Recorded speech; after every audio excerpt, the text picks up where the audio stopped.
It's amazing how loud people clap when they do this. I know, isn't it? Our next guest is the hottest woman on ABC next to Constance Marie, who, of course, plays my wife on the George Lopez Show, which airs Friday at 8. Does it? TGIF. Please welcome from Less Than Perfect, the gorgeous and talented Andrea Parker!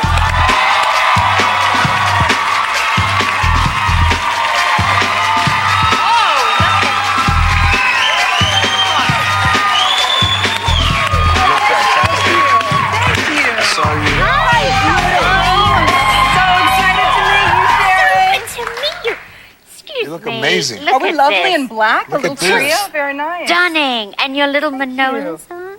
Prada. Yeah. Gorgeous. Hey. Excuse me. Fabulous. Thank you. Stunning. Thank you very much.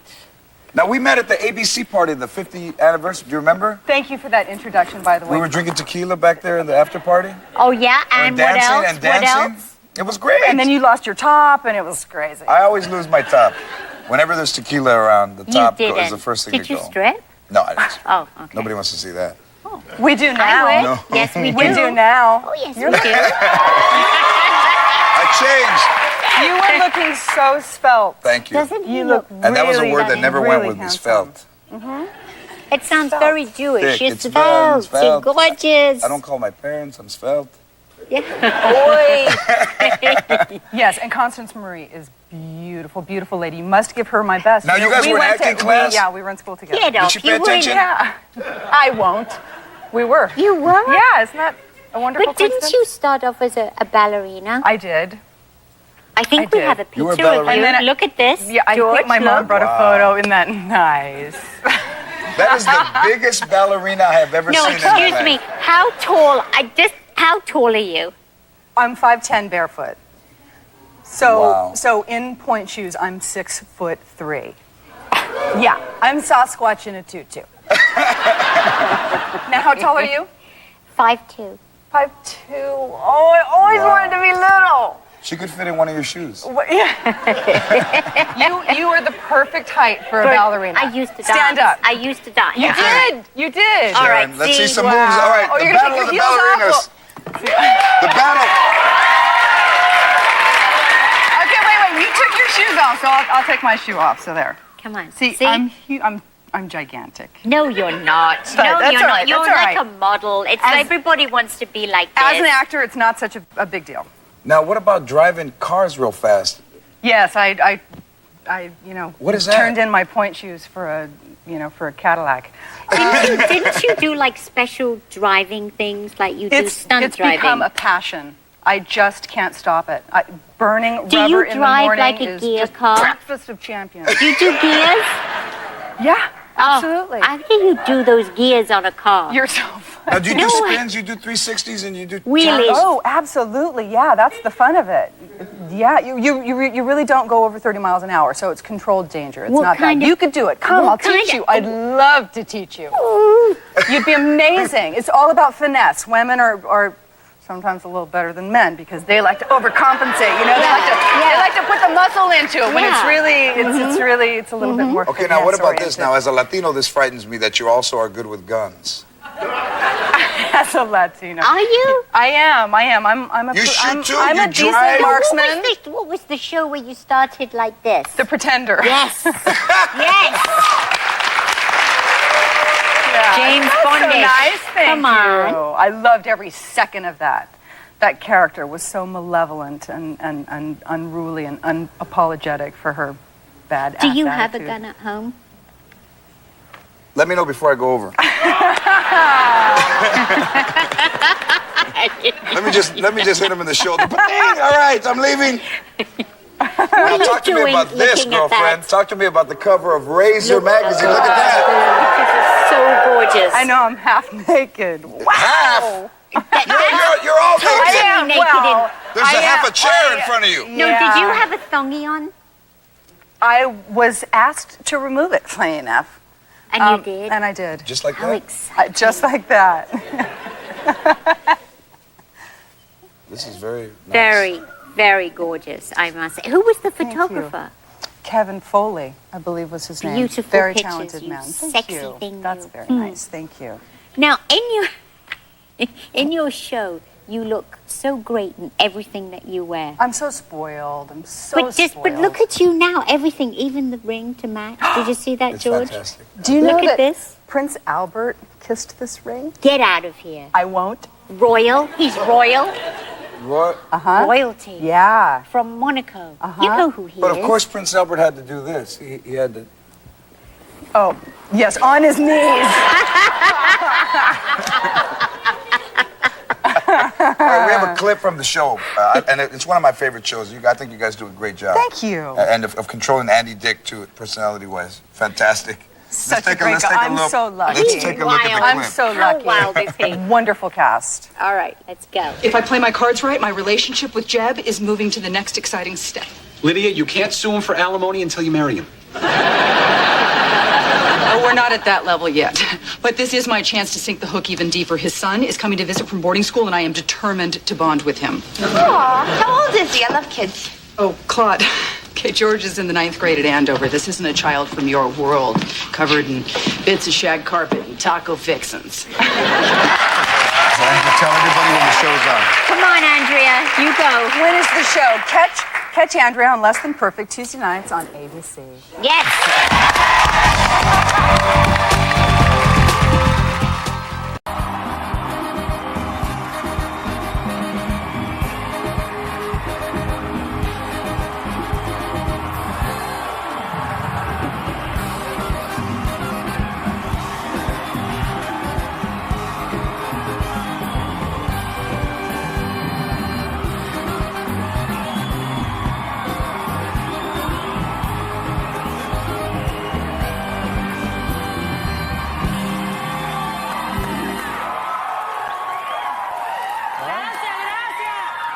Now listen, this is what you call a real Latina woman. Curves and beauty. Hey, and hoop earrings. Remind me to jump through those after the show. Okay, perfect. Those are beautiful. So somebody found you Nobody found me. on the beach. They found you on the beach. You were laying there with your mom. Laying there with my G-string, you know, like all Latin girls. You know, if this was another interview, they would say you were discovered. I'm Latino. Where did they find you? But a guy was on the beach and he saw you. I was young and innocent. I was 17. And they wanted me to do a TV commercial for a Coke. It was for Pepsi, and it became huge in Latin America. And after that, I started getting, like, you know, a lot of job offers. But I was in a Catholic school, a non-school, and they wouldn't let me do anything. Really? But don't go anywhere. We have the tape of that commercial. I could only show the highlights. Check this out. This is the highlights. Cuando calienta el sol con un Pepsi bien helada. A toda costa.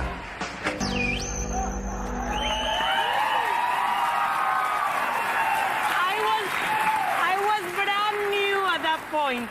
Brand new. And that was 20 years ago. Yeah. Would you ever think about... No, that was more than, 20 years ago. Would you ever think of what would have happened? No, but 20 years goes by like that. Would you ever think of what happened if you didn't go to the beach that day? I would have been a dentist, married, in Barranquilla, Colombia. Huh? You wanted to be a dentist? I went to dentist school. I went to the university. I had like 2 more years to go to finish. Yeah. If you would have been a dentist, there would have been dudes kicking each other in the mouth. I was not gonna need anesthesia, right? No, they would just do a root canal with no medicine, just...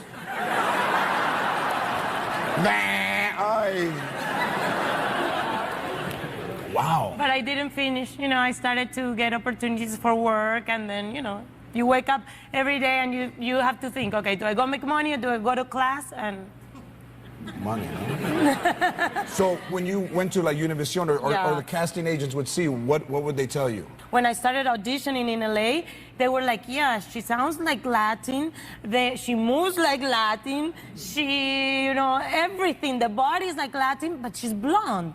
Yeah. And it's like they didn't understand. As soon as I put the hair black, oh yeah, now she's so hot and Latin. And so, you know. And what did they want you to change specifically? What did they think that you... The hair. I think they didn't understand that they're blonde Latin women. Yes, they are. Yeah. Naturally. You didn't, yeah, naturally. You didn't have that problem because you look more Mexican than a taco, that's for sure. You didn't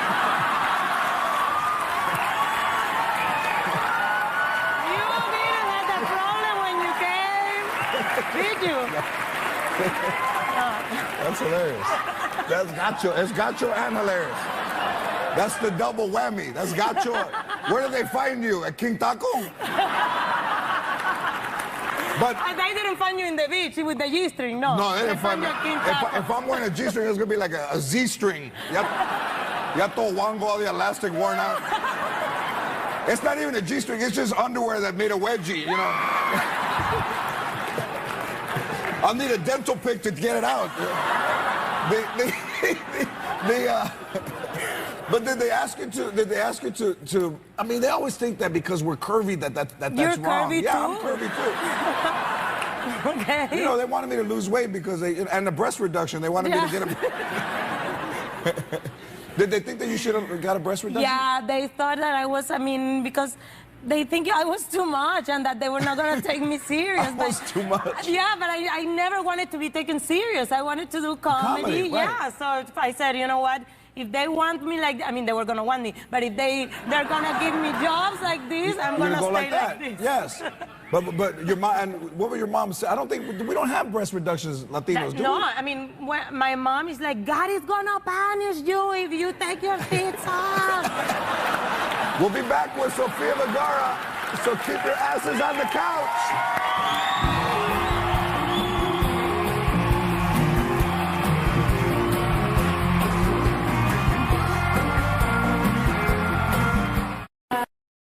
You know, sometimes you can forget tiny details, like, is it possible maybe you were driving too fast? Who said I was driving fast? Yeah, who? I'm looking at the street, and I'm thinking if you were driving a little fast, it's possible that maybe you didn't see the car You're that like everyone else, huh? You blame the Latino driver. Where I come from, they always blame the Latino driver. Where you come from, isn't everybody a Latino driver?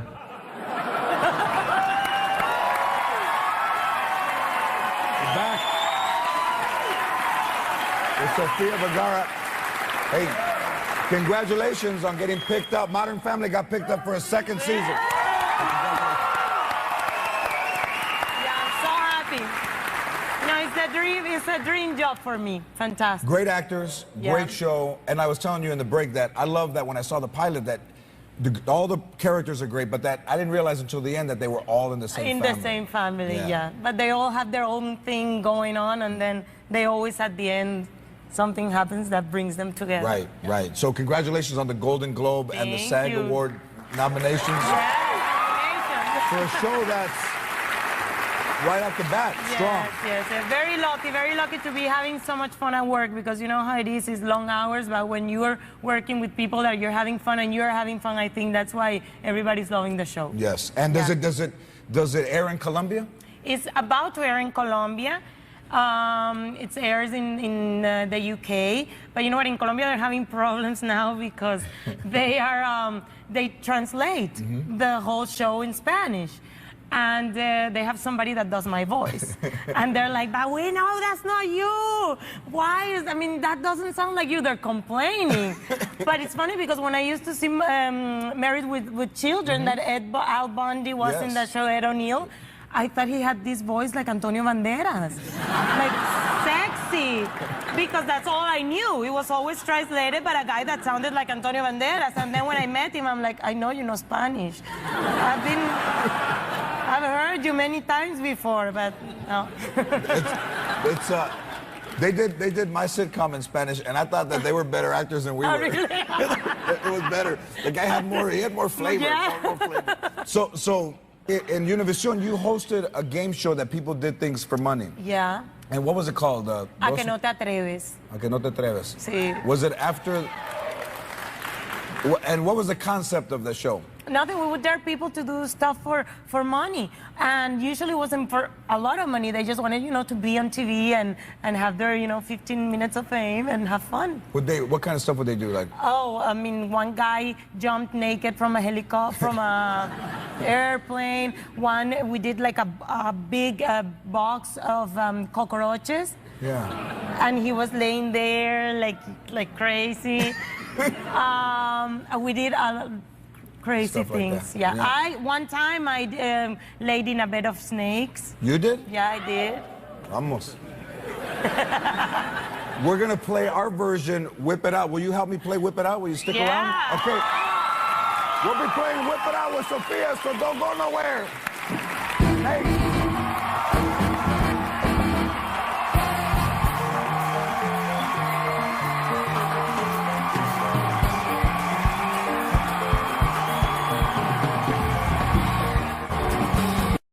Rory 8 to 10 on QTV.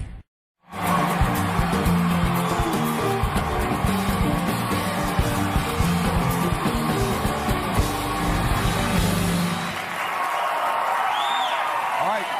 You guys have to make Sofia Vergara say Whip It Out. How about you?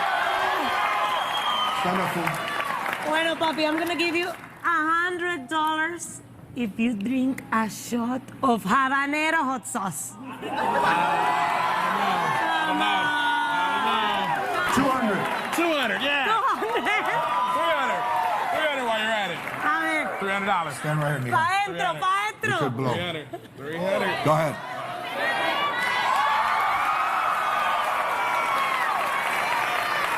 Okay. All done. Okay. There it is. There we go. Congratulations. Let's stand over here. You might need a pound of ice cream to ease the pain later. That's gonna Hello. grow hair in his chest. What's your name? Stand up. What's your name? Shaylee. Shaylee? All right. Shirley, we're gonna give you $100 if you let George write something in your face with a Sharpie. What do you think? That's easy. I can do that. That's no problem. You see, so you pay us, then the $100. Okay. Say whip it out. Whip it out. Whip it out. Dale.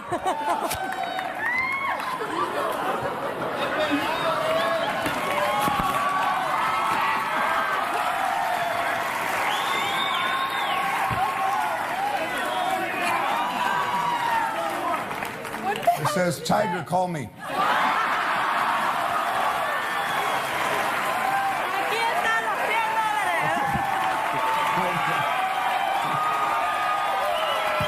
Stand up, Jeffrey. Stand up. This one All looks three like of she you would stand do up. anything. Wait, we're too hot. Are you That's Colombian? why I knew it. All right, you got a sister You here. see? Okay, $100. Okay, what am I doing? If you take your brow. My bra? Yes. 200. 200.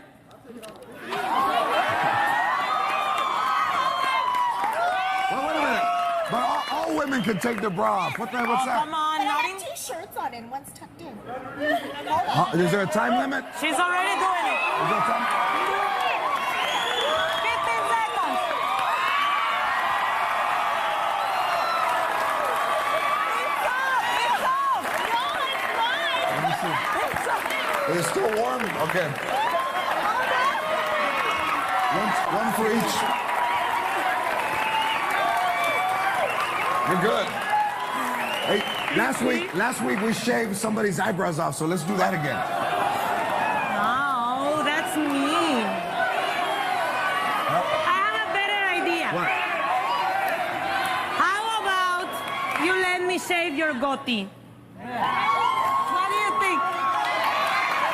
You shave my goatee? Yeah? I don't know. How much you give me to shave this off? Listen, my friends at Big Razor said they would donate $50,000 to your Haiti Relief Fund if you let me shave it right now. Whip it out. $50,000. Let's do it. Okay. You take this? Wait, we have to do this the elegant way.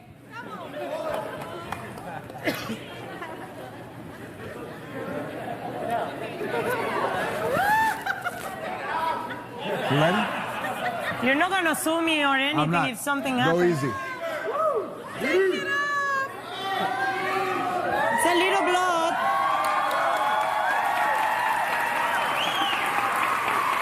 I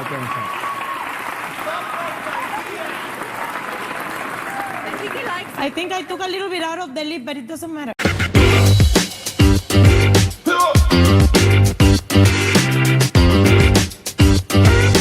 Hello there.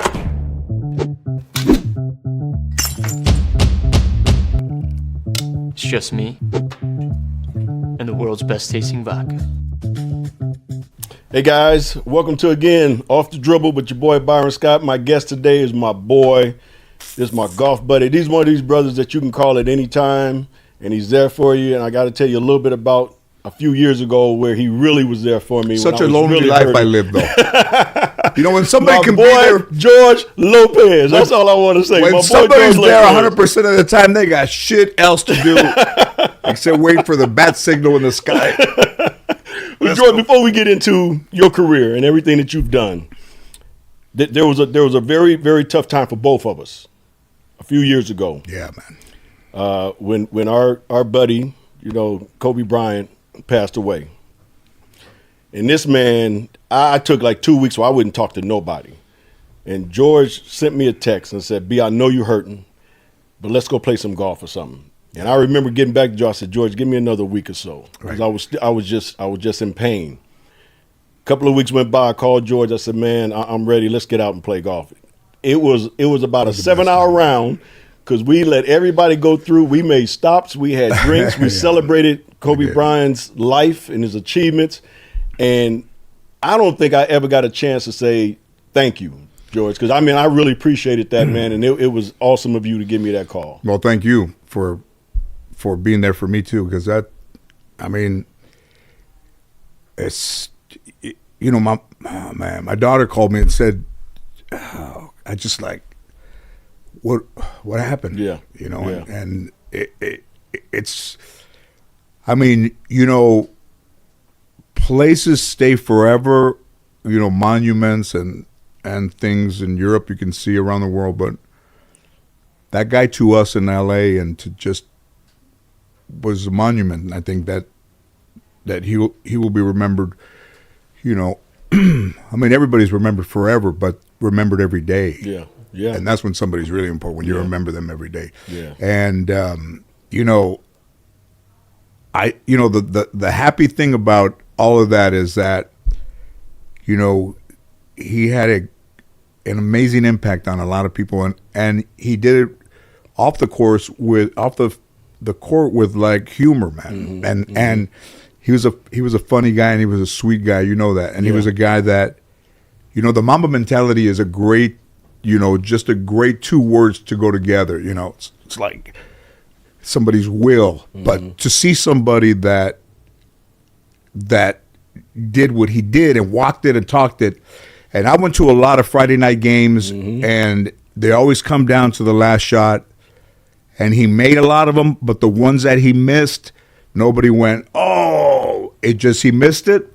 And everybody was like, okay, we didn't win. Right. But he made more than he missed. But when he missed one, nobody was disappointed. Yeah. And that says a lot about somebody's ability. Yeah, you was almost shocked when he missed one. You know what I'm saying? Because he was so great at making them. And he would make them if it was 1-on-1, 2-on-1.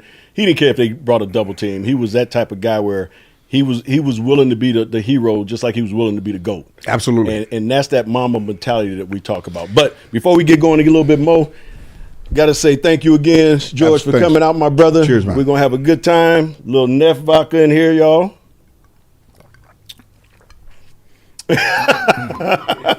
Wow, that's good. Ain't that good? Yeah, that's really good. So, George, let's start off this way. I want to talk to you because you've done so much. You've accomplished so many things in the entertainment world. You one of my funniest friends I've ever been around. Thank you. I love playing golf with this man because we have 18 holes of laughter. Yeah, we might get some bad shots, but we're gonna have 18 holes of laughter. Listen, man, you're a professional athlete. I played golf because of my temperament and, golf. I didn't want to get remarried, so I didn't want somebody telling me all my faults.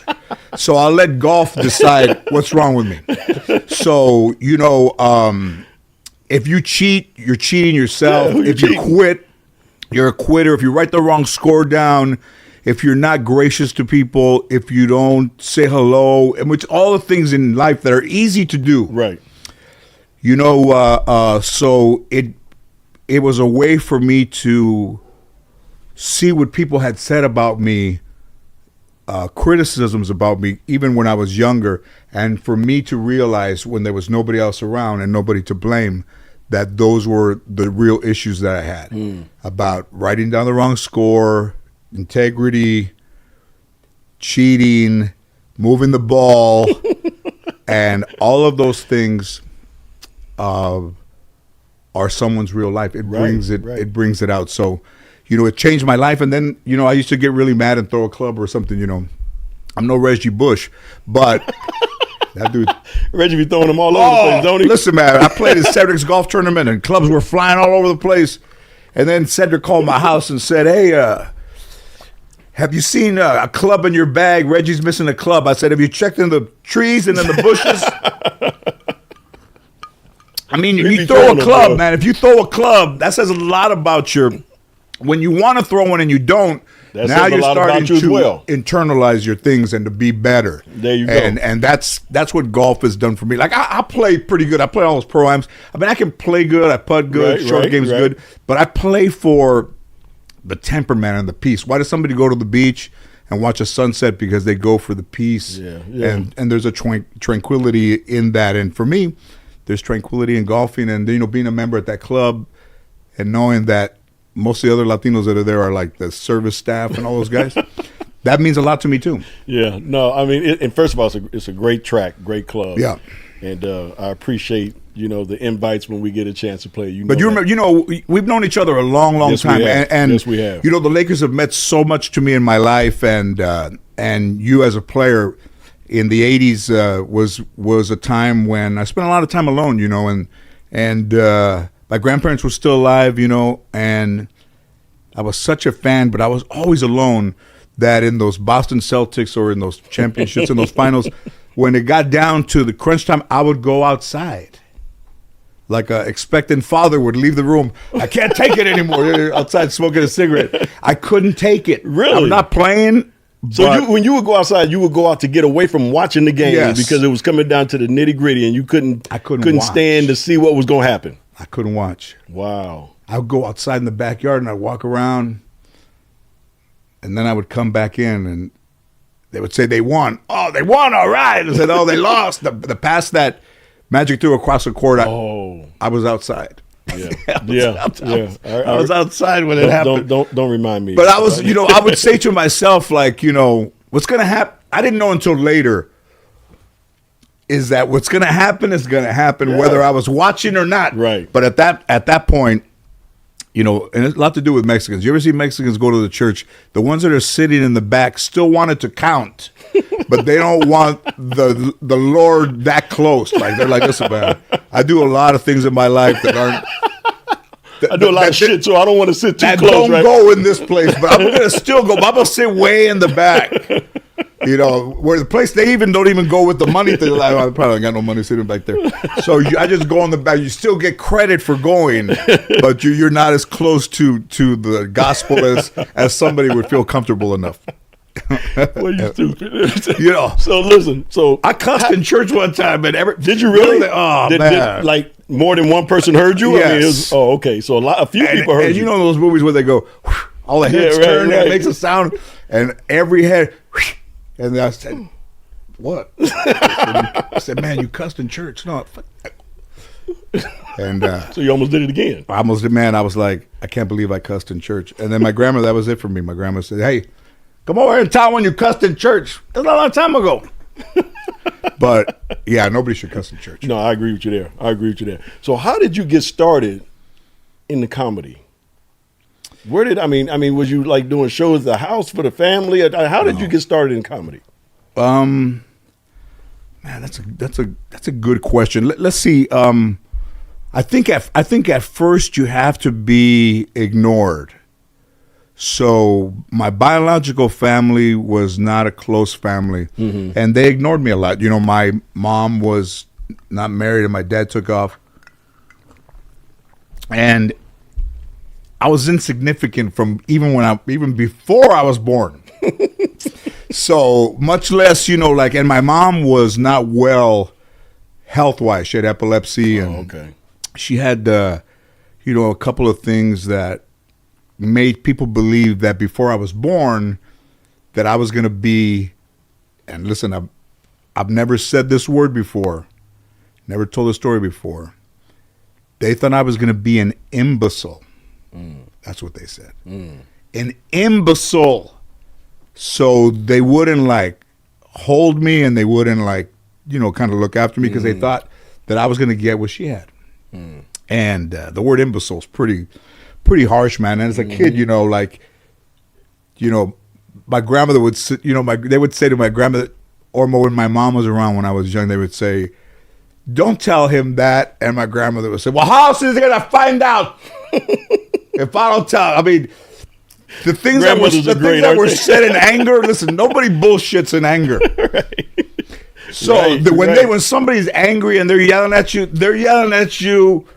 it's coming from the heart. Everything is coming from the heart. Listen, when somebody's shooting you with a gun, all those bullets have intention. When somebody's saying, "Listen, I don't know where that guy is, I don't know who your father is, and you ever thought you're going to be an imbecile, over there, want to hold you, and and your mom it takes off, and they can't find her for weeks," and you're just like a 6-year-old kid, man. You're like, I'm 6, but I don't think I need to hear all this. So we went to court when I was 7 to have my father declared legally dead. Really? So my mom was not the smartest woman. So my grandmother said, now here's another one I never told anybody. My grandmother said, "Mira, Frida, look at me, and I'll tell you what to answer." So she goes in court in LA, the municipal court. Wow. Mira, look at me, and I'll tell you what to answer. And she gets up there, and she puts her hand up, and she gets into the thing, and they say, are you seeking the sole custody of George Lopez? And my mom looks, and my grandmother says, and she goes, "No." I thought she was supposed to answer. And she said, and she goes, "No." And then she's like, "Frida!" And she looks, and she goes, "Yes." Was it no or yes? Now it's a you have, is it no or yes? And then now somebody who's not that smart has to pick between no and yes, like with no help. So she said yes. But for a minute there, it was like, what the fuck's going on, man? Like, and she had to answer the other questions on her own because they knew my grandmother was helping her. Right. So that was, listen, man, that was rough. Wow. That was, sorry about your ears, dude. but yeah. So it's like that. So if that's how you start, like, in the humor, I think that I had good guys that I went to school with, and they all lived kind of in that 3-block radius of the guys that are still my friends. But when I was, I started playing baseball. I wasn't even 7 yet, and my grandma signed me up for baseball. And then you go to the tryouts, and I was already playing baseball as like a little kid, I guess. And then they went to this recreational center in San Fernando. They were picking teams. I was the last guy picked. And then the guy says, "But last but not least," and then they picked me. And I was on a team 1 up. Like, I was, for my age, I should have been on the lower. I was 1 up. Got you. So when I was going to practice with that team, the White Sox, they wanted me to be a catcher. And I wasn't even 7, and I was giving the coach a hard time about me being a catcher. And I was already complaining, and I was already saying, I don't want to be a catcher. And he sent me down to the farm, and that team never lost a game, and they won the championship.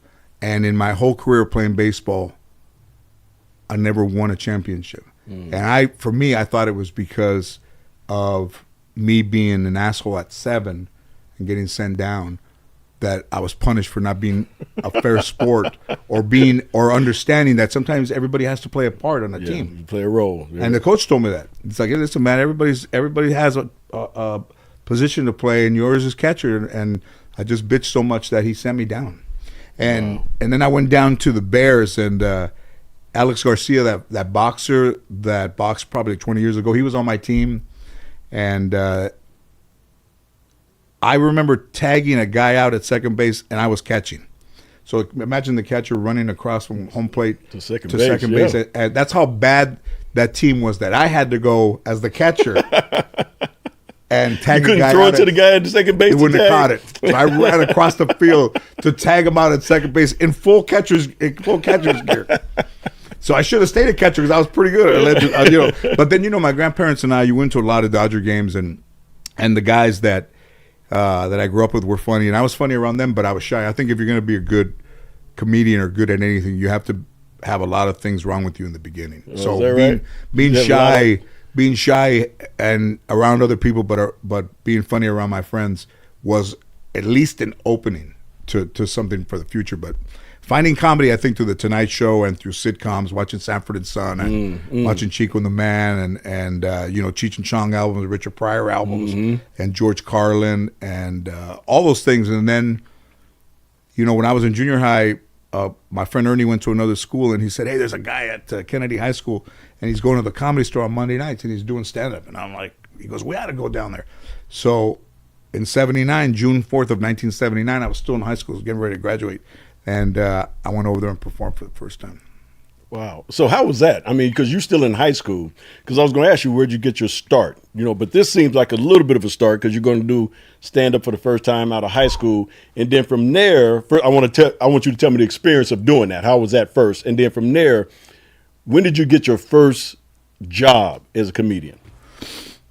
First job, at the Ice House in Pasadena, you could do, if you brought people, you could make like $1 a person, So, so as many people in the audience like as how much you get? $7. Oh, yeah.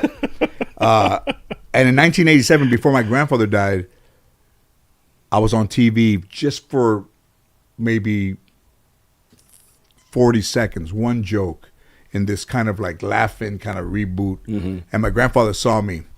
And my grandfather really never had anything good to say about me. But one time I was on a Sunday, they went to eat with some friends. And when they came back, I had a picture there from the Ice House. And then the guy said, "Who's this?" And he goes, my grandfather said, "Oh, that's my grandson. He's trying to be a comedian." And the guy said, "Is he funny?" And he says, "No, but, he's just starting." What great support, right? I thought that was the beginning, what could have been the beginning of a compliment. Right. So even through those track home walls, I could hear.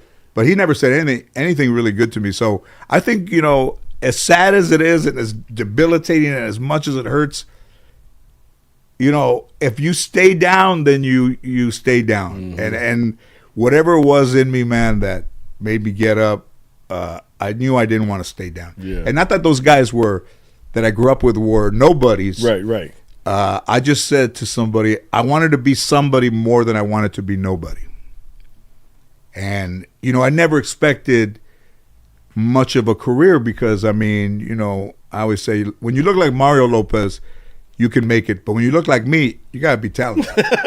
So for that, I just, at some point, I quit. One time I was at this place called the Natural Fudge in Hollywood. And they made you buy like a sandwich in there. So it's a natural food store. So they bring me like a sandwich with sprouts and avocado. And this is like in the early 80s, 80, 81. And they did comedy on a Monday night. And I bombed so bad. Imagine waiting 3 hours and then bombing. It's like, and you couldn't have let me bomb at 8:15. You had to let me bomb after waiting 3 hours. And when I was driving home, right at the 170 and Roscoe on the way north to where I live with my grandmother, I started crying in the car. And I said, I'm done. Like, I can't do this. I'm not good at it. It hurts. I've had it. And then I went home and I took a shower. And my grandma says, why are you taking a shower so late? And I was just, I'm taking a shower. And I took a shower because I wanted to wash off whatever had gotten on me from that experience of just eating it big time. I understand that. And I took a shower. Yeah. And then in the morning when I got up, I said I wasn't going to quit and I was going to keep going. Yeah. So I want to ask you this though, Joyce, because every time we play golf, like I said, we have a unbelievable time of laughing. You know, we laughed the whole Yeah. time. Tell them call you back. I know, man. Let me turn this off. Sorry. That's all right. We have an unbelievable time of just laughter, right? And you tell some of the unbelievable stories, some of the greatest stories about your grandmother. Right. So kind of tell me, I mean, obviously she means the world to you, but just tell me how she has helped you from your childhood to this particular point, because I love the stories on the golf course when you start talking about her. Man, God, man, there's so many.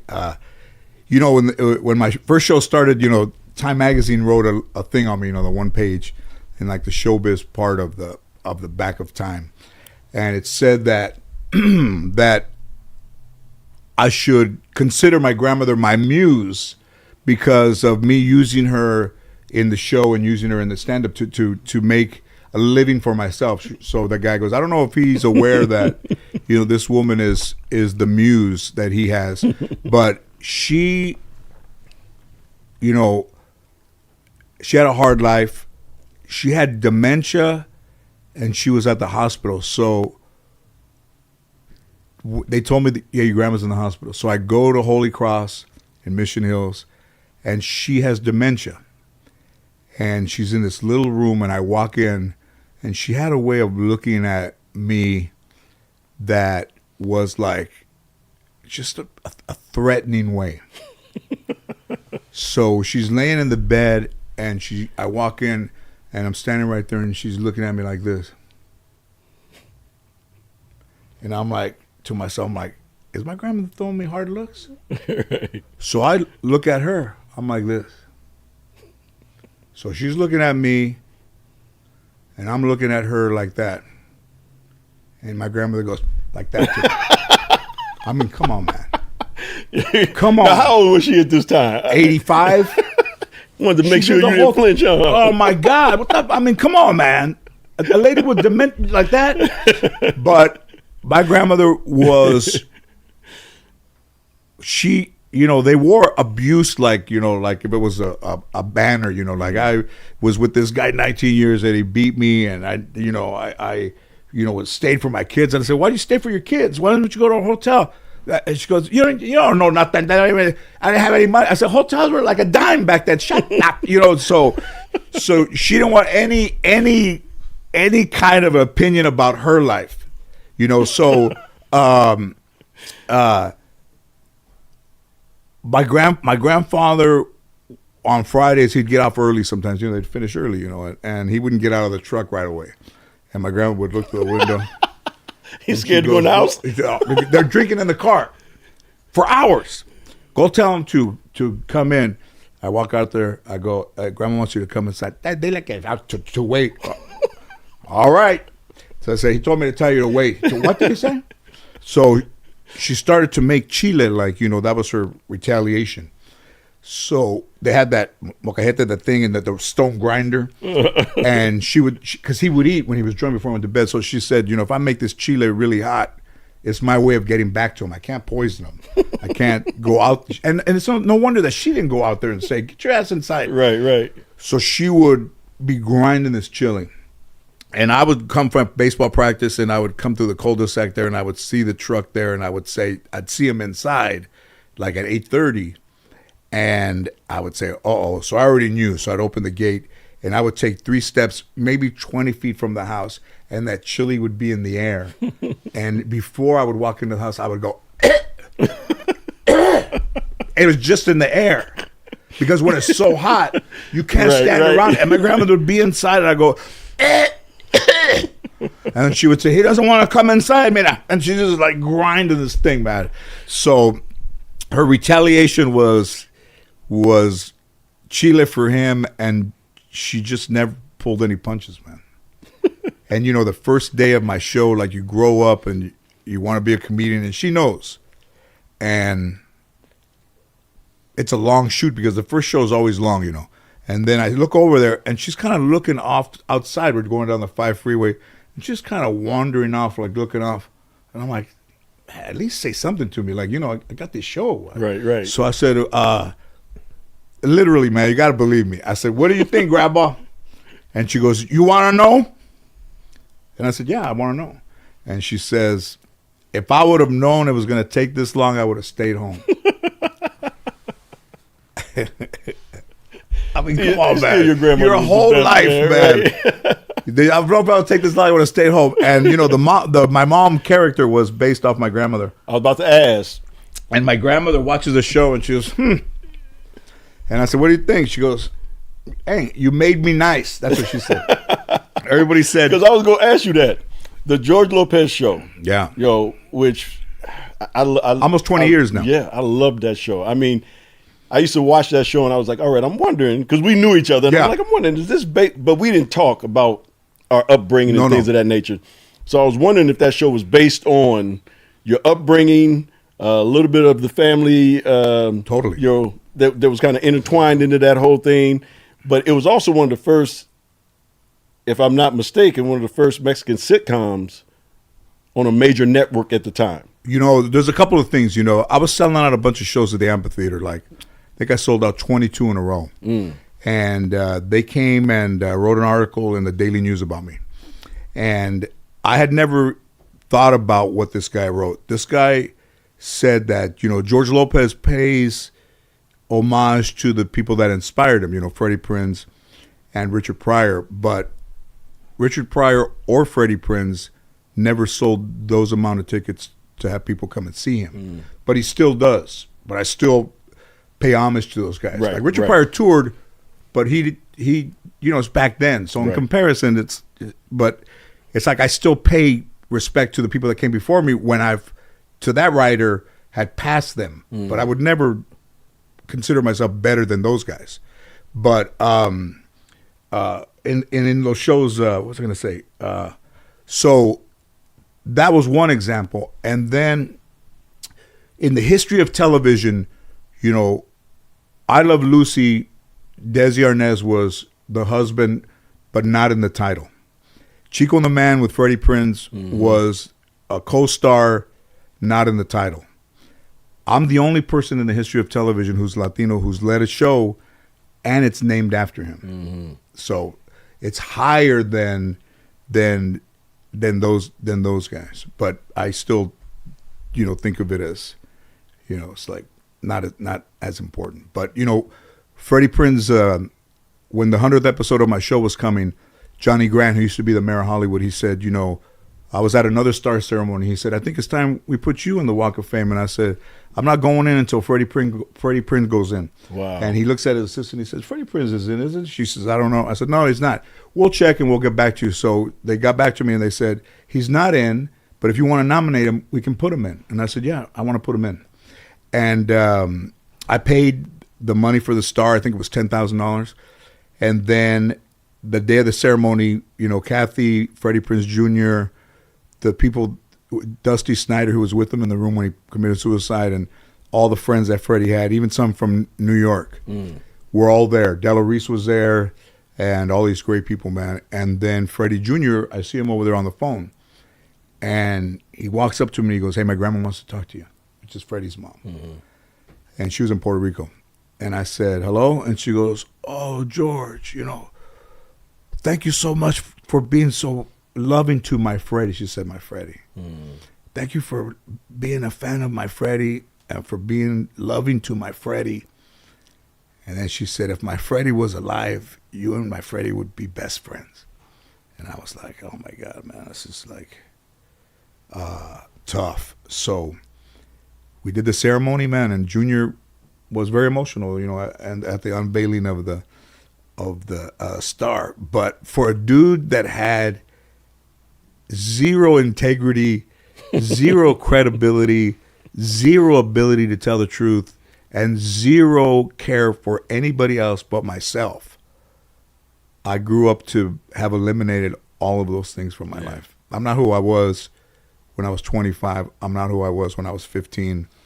And at 60, I'm a person that I never would have imagined I would be. Man, you know what? I think we both there, because I never would imagine me being who I am right now. You know what I mean, George? Cheers to that. So listen, guys, we're going to take a quick little break. We'll be right back with a little bit more of my boy, George Lopez, and we'll talk a little bit more again about his career and where he is today and what's up next for him. We'll be right back. Widow is a conglomerate of attorneys and investigators that are community-based.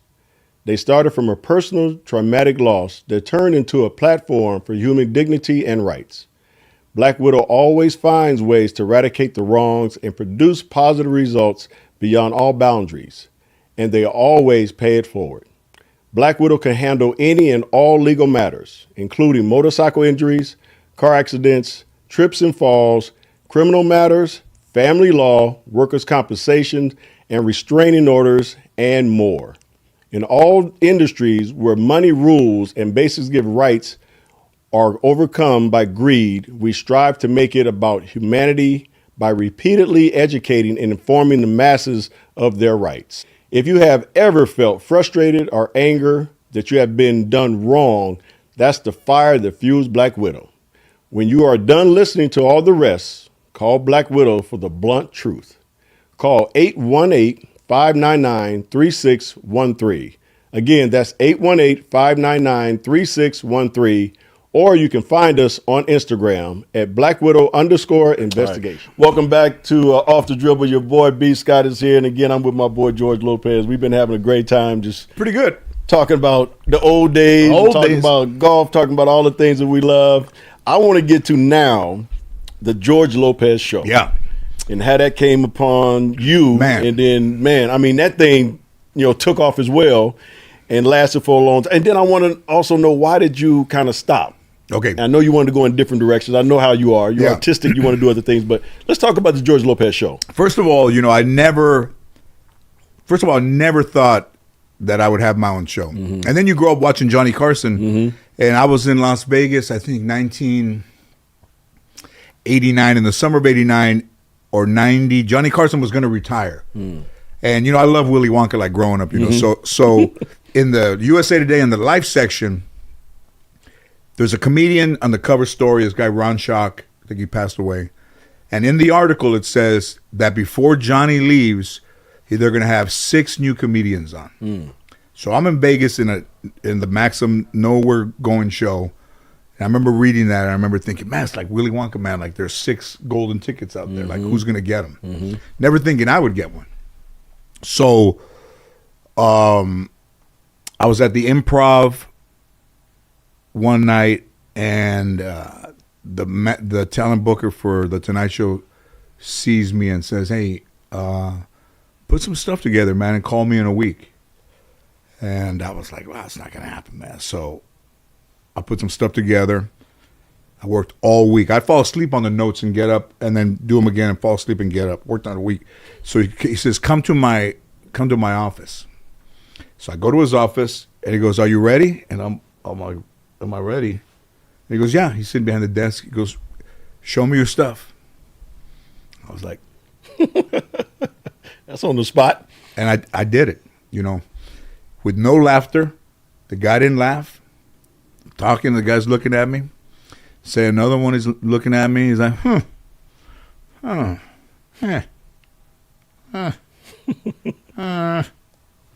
I was done, he goes, congratulations, you got the Tonight Show. Are you serious? Yeah.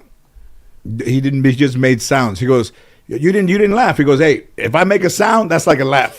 Because I've had people up here at complete silence. And Bill Cosby bumped me in 91, and then I thought it was going to go away because there was stories about guys getting bumped and then never getting called back. So I got bumped, and then the next day they called, and I was on the next week. So in a sense, that was kind of like a beginning. But for the George Lopez show, I was drinking a lot from 95 to 99. I was on the road a lot, and I was going nowhere, and I was drinking a lot. I think my wife had kicked me out of the house. I was living in this apartment that we hadn't sold yet, some condo, sleeping on an air mattress. And then mine was probably like 4. And in the crib, I didn't dismantle the crib when we left because it was still there. Mm-hmm. So I had to see the empty room with a crib in there. And I'm sleeping on the, I remember I bought a toaster, and I'm like, can I afford to buy a toaster? And I just was like, man, this is like nowhere. I'm nowhere. And I used to worry about what everybody else was doing. And then in that condo there, empty, I started thinking, you know what, man, I'm going to worry less about what everybody's doing. I'm just going to worry about myself because I'm worried about everybody else. And look where I am. I'm living in this thing. And people would see me and they go, I thought you moved. You know, I was like, oh, no, you know, we're doing some work up here, renovations. Gotta fill up the mattress every night. But when I did that, things started to, you could feel a change. But also, I was at the Capital City Comedy Club, and Chappelle had been there the week before. And Sandra Bullock had come to see Chappelle. Sandra Bullock had a house in Austin, Texas. And then the manager comes to me after the first show and goes, hey, man, I got a call. I think Sandra Bullock's coming to the show. And I knew that I was not in condition or even professional enough as a comedian. I was drinking on stage that it wouldn't have been entertaining. And the second shows are always like, you know, half full, first one full. So I literally got on my knees in the dressing room and begged God to keep her from coming to the show. I got on my knees and I went like this and I said, if you're up there, please don't let her come and see me. Wow. And then the guy knocks while the second show started. He goes, and I open the door. He goes, she's not coming, man. She called and she's not going to come after all. Wow. So cut to like 2 years later, I get a call and they said, hey, man, this producer's looking for a Latino, you know, comedian and something. So everybody said, have you seen George Lopez? So this guy came to see me and he was working for Sandra, but I didn't know at the time. And then he saw me and he went away. And then I remember Ann said, did you talk to the guy? And I said, no, he left. A full calendar year later, the guy calls and he said, hey, are you still interested in this project that we have? And I'm like, what project? And we found out it was Sandra. So I went to Sandra's office during the day. I wasn't going to go. I was hitting golf balls at Whitsett, and I was supposed to be there at 1. I think my manager knew that I might flake out. So about 12:15, he calls me. He goes, are you on your way? And I said, man, I'm not going over there, man. He goes, what do you mean? I said, what's she going to do for me? What's Sandra Bullock going to do for me? And he goes, hey, listen, man. They called and they said, is he coming? They ordered food. With him, it was always food. They ordered food. You know, you better go over there, man. You're not going to leave her hanging. So I left the balls there at a big bucket, left them there, told the guy, hey, man, you can have these if you want. And I drove over there. And we sat for like 3 hours. You know, she said, tell me about your life. And, you know, she was crying. She was laughing into my grandmother and everything, you know. And she was writing it all down, had a writer's assistant. And as we're walking down the stairs, she walked me out. And we got to she opened the door for me. And before I left, I looked at her and I said, hey, I don't know how this is going to end up. I don't know if I ever see you again, or I don't know anything. I just want to say thank you for thinking of me, and thank you for what we're going to try to do, whether it happens or not. Just thank you. Right. And she looked at me and she goes, I want you to worry about being funny, and I want you to let me worry about everything else. And I got in the car and I was like, wow, man. It's like nobody ever said anything like that to me. So in the midst of the next year, the president of Warner Brothers came to see me, and he was in. You know, he's like, I'm in. And then where we're going to take the show. And then the president of ABC came to see me and sat next to the president of Warner Brothers at the Ice House. And I did 25 minutes, and I told the dude, give me the light at 20. And I was killing him, man. Killing him. And he gives me the light, and almost like a boxer that knows that if he gets to the end of the fight, that he's won.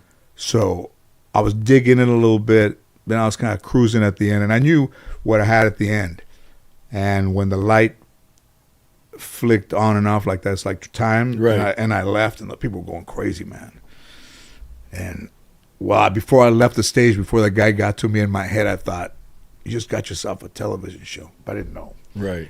And then the next day I flew to Houston, and I got picked up by this dude in a town car, and Bruce called me, and he goes, he did Drew Carey, you know, he was my partner. And he said, are you sitting down? I'm like, just got in Houston. He goes, ABC called, and, you know, they want to do the show. Congratulations. I was like, wow, man. So we hung up, and I told the driver, hey, man, I just got a show on ABC. Dude he didn't turn around. He didn't say congratulations. He didn't say. He just kept driving. Just kept driving. Didn't go, hey, good for you. Just kept driving. So that's how it came about. And then, you know, that show was so real. Like in the early '80s, I got a DUI, and I got put in Foothill Jail, and I got taken to Van Nuys. It got arraigned. So when they take you on that sheriff's bus, I don't know if the sheriffs knew to pass by every place that was important to me in my life, but they passed by houses I used to go party at, houses that friends had, restaurants where I used to go, and I'm sitting there, I'm chained to some other dude, and I'm like, are these guys fucking, are they, is my grandmother driving this bus?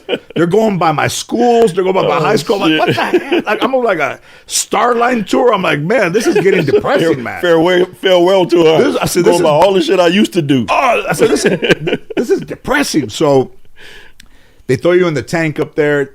They're getting ready to call you, and the door opens, and they bring in some guys with like the orange jumpsuits from county jail.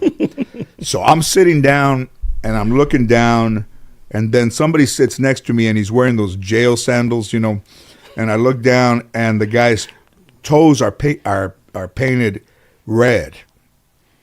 And I'm like, this dude's got painted red toes. And I look up, and he's got blonde hair. He's a Latino guy, big guy, and he's got blonde hair, like a cross-dresser. And I look down, I'm like, oh, man. And the sheriff comes to the door, and he goes, Lopez. And I stood up. And I guess the dude's name was Lopez. And he stood up, and the sheriff goes, no, Mrs. Lopez. And I sat down, and the dude left. And I put that in the show, word for word. Like, I tried to keep it as real as I could. I used real names of my teachers. Right. But I don't think it gets any more real than that. We did that in that Miss episode. Lopez. Miss Lopez. Oh, man. Hilarious. So the show was a hit. I mean, the George Lopez show, you know, the Tonight Show. Syndication was good. Yeah, syndication's great. still there, almost 20 years. Yeah. And then I was still married. I decided to take a year off.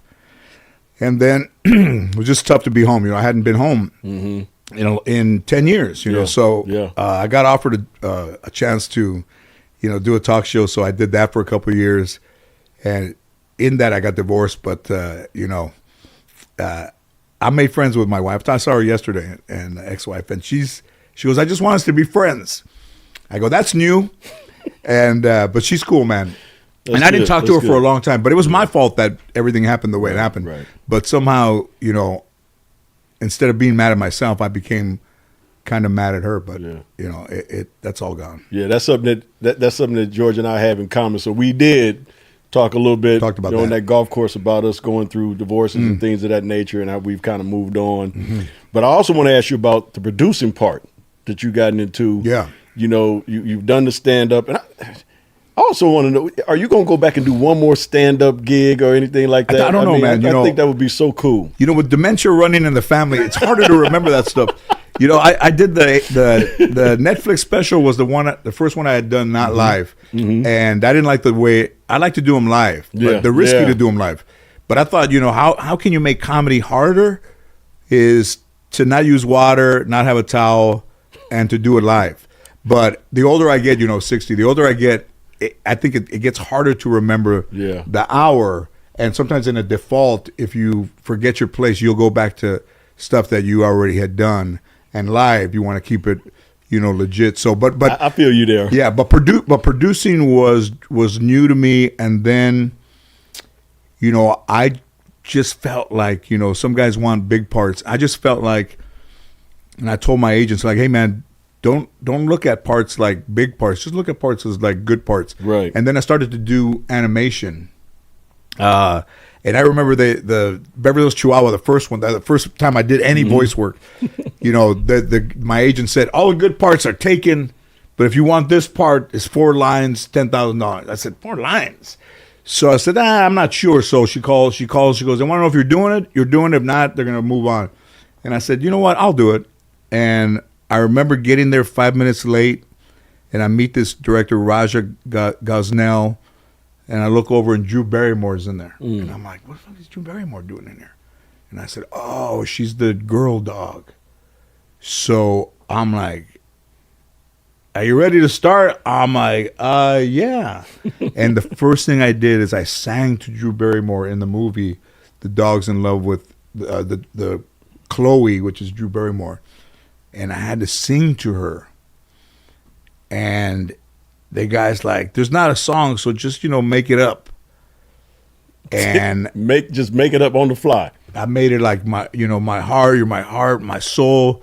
And I'm like, if there's ever a time you need anybody to lick inside your ears, or to, I would be most honored. See, I'm forgetting you were a dog. That's a dog. And after they go cut, and she put both hands on it. She goes, "Oh my God, that's so sweet. Oh my God." And that was the first time they'd ever heard that voice in that dog. And then when I was done, the director came outside and he goes, "Listen, man, we haven't shot like most of the movie yet. So would you be willing to come in and just you and I work on stuff? And as we film the dog, I'll make the stuff fit to the dog." And I said, "Absolutely." And because I didn't say no, it was only 4 lines where I would have said no. That led to the 3 Beverly Chihuahuas, the 2 Smurfs, the 2 Rios, Marmaduke, and Escape from Planet Earth. All of the movies came from that one seed. So, as people want to be stars or want to be producers or want to be in the light, never say no, man, because a seed that small can bring you a tree, with the proper care. No, that's good advice, because like you said, you're turning down those small roles thinking there's something better and bigger is going to come along. Everybody would have said no. Everybody would have said no to that. And I went. That was cool. George, I want to go back, and we talked about this a little bit off the camera during our break, and I was telling you about the movie that you were in with Ty Diggs, and I couldn't remember the name. And it was River Runs Red. River Runs Red, where you had a much more serious part, because everybody knows you as a comedian. Everybody knows, your stand-up and the Lopez Show, the Tonight Show. They all know that.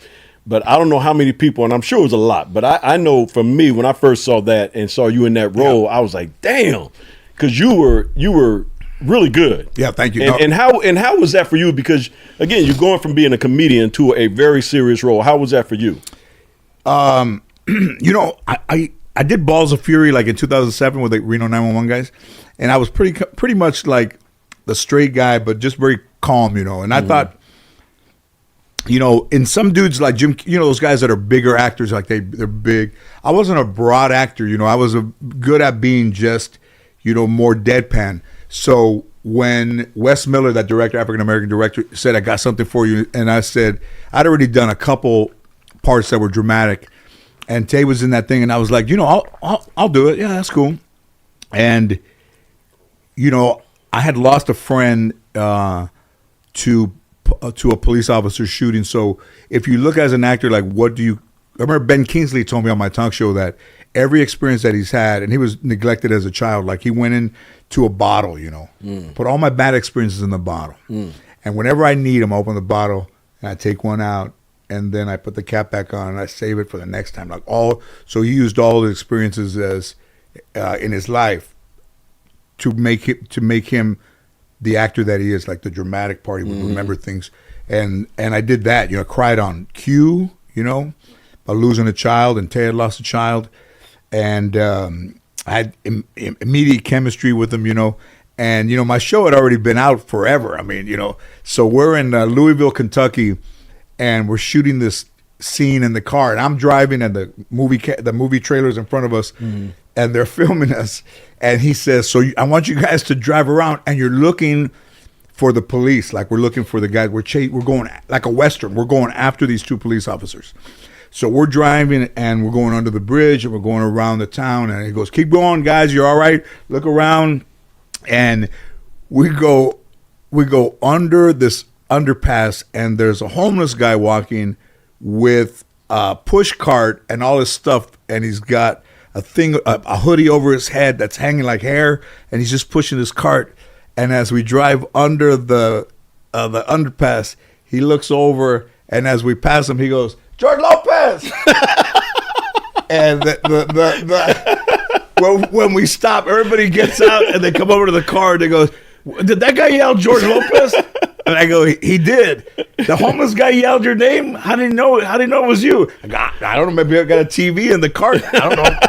But I mean, of all, and it's never just George. It's always George Lopez. Yeah. And it's been pretty wild, man. But that, in doing those dramatic parts. I did a thing, No Man's Land, dramatic, and then River Runs Red, and then I did this one. Oh my God! So, you know, whether people believe in the universe or they believe in karma, or if they believe in kindness, that's up to people. You know, that's up to the individual to decide. Absolutely. So I did this thing, man, like the world's greatest dog, like most amazing dog, for Facebook.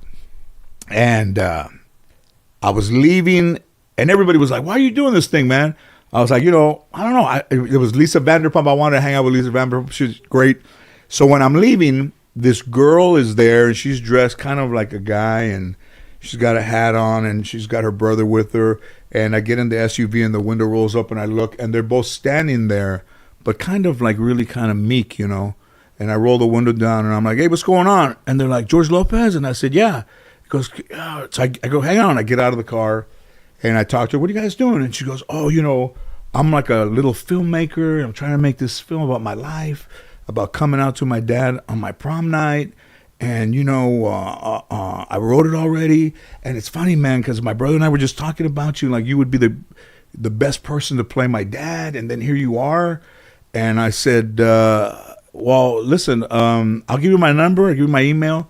And if you get to the point where you make this thing, I said, let me know. I'll be your father. I'll play your father. So about a year later, she calls, they have the money, and schedule-wise, they're trying to work out. So I went to this place in like Chatsworth, this house, and I played her dad in this little movie that got on HBO Max, and it got in the LA Film Festival. Wow. So, you know, like 3 weeks ago, I got a call from my agent, and he said, hey, man, I've been working on this thing for a couple of years, and it's starting to come together. So tomorrow at 1:30, I have a call set up for you and the director of this project. And he goes, there's no script, and it's very private, and nobody knows anything about it. But he wants to talk to you. So I said, all right. So the next day at 1:30, I call this dude, Latino guy, Angel Miguel Soto, I believe. And he's like, hey, brother, what's happening? I said, oh, good, man. What's going on? So we talk about our lives, talk about growing up. And he says to me, yeah, man, you know, I saw you in this little movie like you were a dad. And I thought, River Runs Red, you know. And he goes, no, about the girl that came out on her prom night. Oh, yeah, at last. I said, yeah. He goes, I saw you in that. He goes, I had a project, an animated project at the LA Film Festival, but I was going to see other shorts, and I saw you. And he goes, I cried. Like, I was like, oh my God. So the next day they made me an offer. So DC, you know, Marvel, DC is coming out with the first Latino superhero. So it's the producer, writer, and director are all Latinos. And that guy's the director of it. So he says, you know, there's no script. It's called The Blue Beetle. The kid from Cobra Kai is playing the Blue Beetle. So, you know, it's all very private. It was going to be on HBO Max only. And then Warner Brothers saw the script. They saw the people involved. So it has a release date of August 2023. So I got cast to be the uncle in the Blue Beetle. So I'm going to be the uncle in the Blue Beetle series, which nobody knows about yet. Oh, wow. And that's going to be on Netflix, or is that going to be? No, it's going to be released. It'll be a worldwide release. Oh, wow. Because it's DC. So when they sent the offer, there's an offer for one movie, and then under it, there's 10 more offers for other. Wow. So you said the kid from Cobra Kai is going to be the Blue Beetle. Yeah. Wow. And I'm That's the so uncle. cool. And I'm the uncle in the Blue Beetle. That is so cool, George. Which is big, man. I mean, you know, I've had so quite cool. a career, but to get involved in the DC universe is big. Batman, Yeah. and I think Batman is in our movie, but yeah, it's a big deal. Yeah, DC got everybody, and all nobody the knows superheroes, man. right now, but you guys. Well, there you go. See, that's what's happened when you're watching Off the Dribble with Byron Scott. You get stuff like this from George Lopez. You get the first of everything. You get it way before you even hit the presses. See, that's what it's all about. George, I mean, we talked about your producing. We talked about you as a comedian, drama, just unbelievable actor, what you have meant to the Latino community. Yeah. How important is that to you? I don't know if what I've meant to the Latino community. Come on, man. Come on now. I mean, all the things you've done. Come on now. Well, I know what they've meant to me. And I think, I think what they've meant to me is it might be the first family I ever had.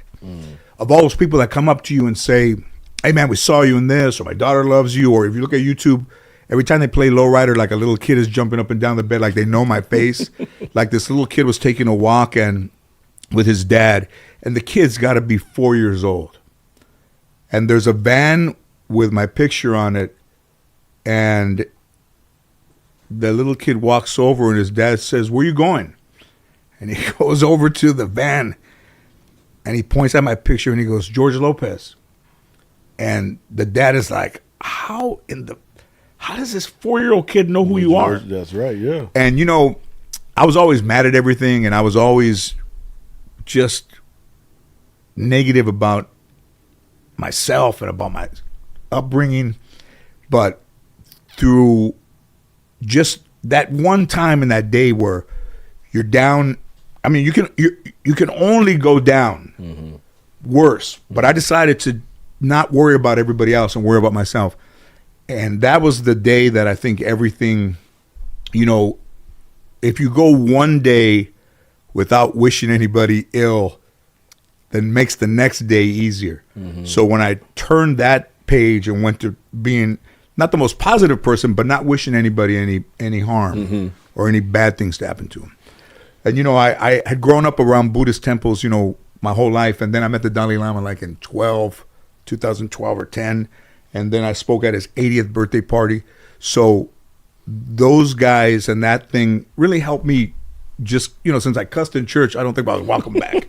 So I think that, just the principles of being kind really made kind of the universe spin my way. Yeah. Yeah. I had another question for you, though. And we're the same age. So you grew up in the hood like I did. And at our time, there was a whole lot of gangs. Ooh. Crips and Bloods, the Essays, Sunshine Crips, the Pyrus, how did you avoid? I know how I did. Obviously you did as well with laughter and things of that nature. But did they leave you alone because you could ball? Yes. Yeah. The reason the Crips and Blood would leave me alone when I was in high school, I would be coming home and they would stop us, because we always traveled like 6 or 7 of them anyway, because we wanted to make sure we protected ourselves. Right.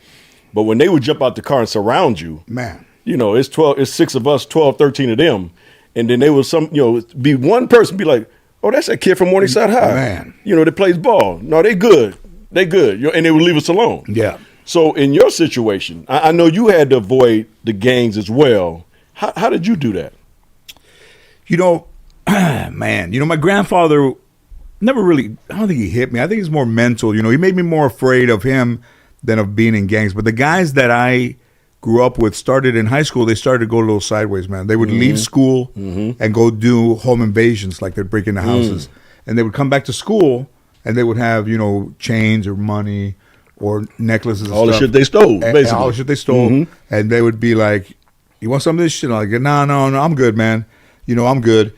And then those guys ended up getting caught, and then other guys would beat up. I remember one time, man, there was a kid and his dad playing in the park, and those guys were throwing a football around. And then they were going to have a meeting, and they asked me to leave because I wasn't with those guys, and those guys I grew up with.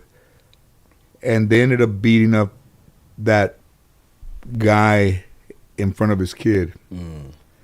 And that's when I was like, these dudes, man, that's just bad, And I didn't have a father, so it meant a lot. And then those guys, I was just like, all right, I'm gonna gradually cut these cats out, and just I played baseball, but they were always around, and they'd always try to get you to go leave school. No, I'm good, man. I gotta do my thing, man. I got however, but I decided, it wasn't my grandfather's, upbringing that I just decided for myself that I didn't want to go that way.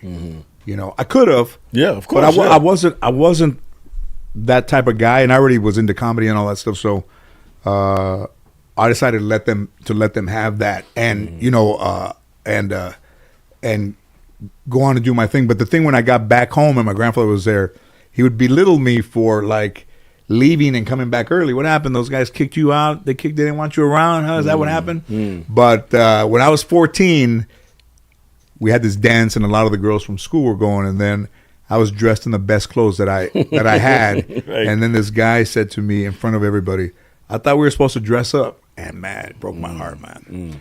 And I went home and I got in my room and I said, if I grow up and if I make anything of myself, nobody's going to ever make fun of me for the things that I'm wearing. And yeah, I've done it. Yeah, no, you've done it and some. Yeah.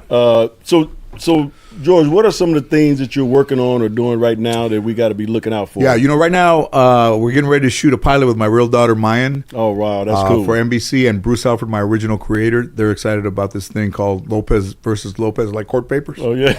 And is that how you came up with the name? Man, Lopez versus Lopez. Divorce. Oh, great. You mean where I lost half my money? Yeah, sure. I think that's funny. Yeah, let's go back to that, right? My wife gave me a kidney and I left her. Yeah, why not? But that's one. And then, you know, I have restaurants and beer and tequila coming out. And what's the tequila? What's the name of the tequila? Chicano. With the X. Yes.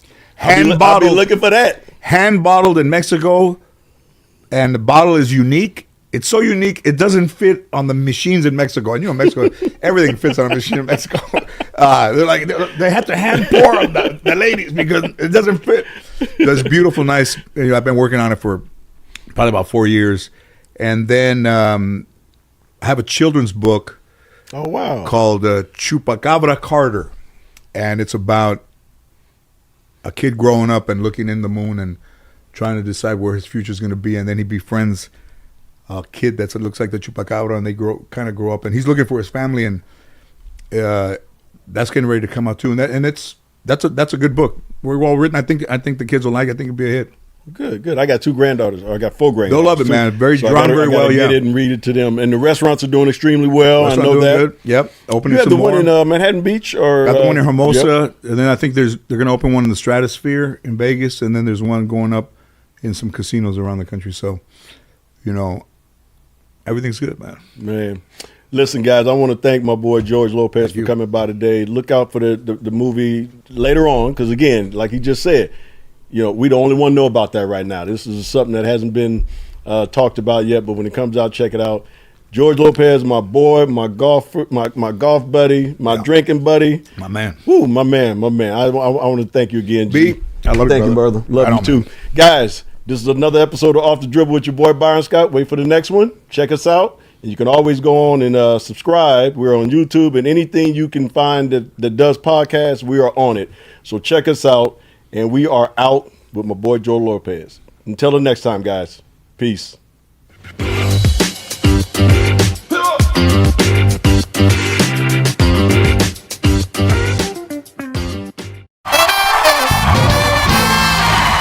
Hey, we're back with Jordan Knight at LopezTonight.com. He's going to answer some questions from the audience, which is filled completely with his fans. Now, what is your name? Adriana. Yes, and where did you see New Kids first? Staples Center. All right. And what is your question? I want to know, what is that O face everyone keeps talking about? And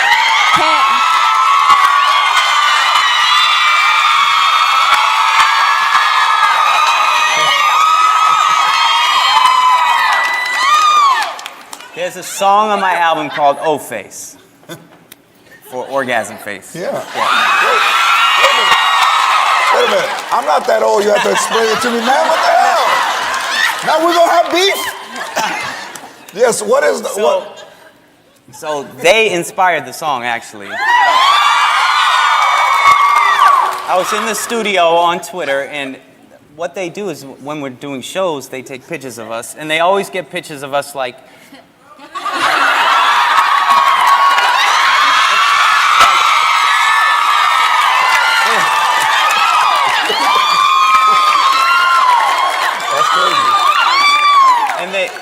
hello, and they post the pictures. So, and they always like, look at this old face. Oh, I got the old face. I got the best old face. That kind of thing. So I was in the studio and there was a beat going. It was like a real nice, sexy beat. And I said, let's call this song Old Face. Inspired by you all. There you go. Great question. You can stay. Next question.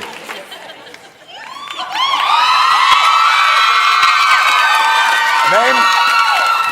Hi, my name is Annabelle Martinez. The first time I saw you was in Staples Center, 2008. And my question.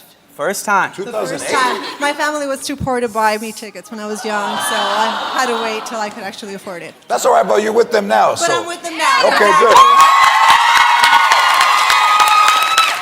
What's your question? Well, my question is, I want to see a gordita in your next music video. How do I get the female lead?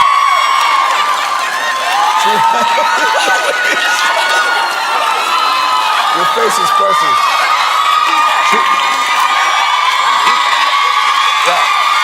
Wait a minute. He thinks it's something off Taco Bell menu. Explain. El gringo. Explain to him what a gordita is. Gordita means chunky, fluffy, you know, full figure. Wait a minute. Voluptuous. Can you promise that on your next video you'll have some thick girls on there? Thick girls? Yeah. Can I be the lead? I mean. Yeah. Get it poppin'. Your face is hilarious. Okay, there you go. So you know, Call me. stay fit. Send a tweet as soon as you get. DM me. What's your You Twitter don't name? follow me. Sharite. What is it? Sharite. Spell it. SHA_RIGHT. Okay, now you're gonna get hate tweets. No, I'm just kidding. I'm just kidding. You told everybody your Twitter name. You're gonna get a DM from him. Yeah. Let's talk. Let's talk about it. It's kind of always been something that I've wanted to do. Is like, you know, kind of like get the fans in a video of ours. Yeah, I think it's a good idea. I think that. And if you're looking for a gordito, I think I know one. Okay, so who's next? Young lady here with her purse. We're not gonna take your purse. Audrey. And Audrey. I know Audrey. Hi, Jordan. Hi, Audrey. Hi, George. Hi. I first saw you guys Universal Amphitheater, like 1988. Go ahead. I begged my parents to take me. Way back. All right. How old were you? Keeping it real. I was maybe 12. Yeah. See, I didn't My know. dad was sitting in the third row, 6'3", with the Budweiser. Like, what the hell is going on? And I love him for that. Did you love it? I love my dad for doing that for me. Yeah, that was I very nice always that he did remember. that. Yeah. Did he get tore up? Probably. Because I know if I had a okay. Anyway, so what is your question? Well, I have had a crush on Jordan for like over 20 years, and Oh. I was just wondering who his celebrity crush is.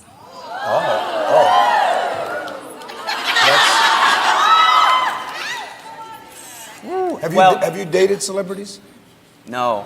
I've been with my woman for a long, long time. Very nice.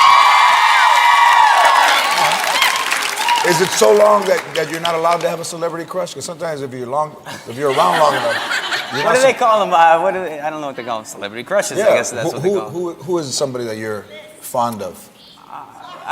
When I was young, when I was like, you know, when we first broke in the New Kids, I was crazy about Alyssa Milano. All right.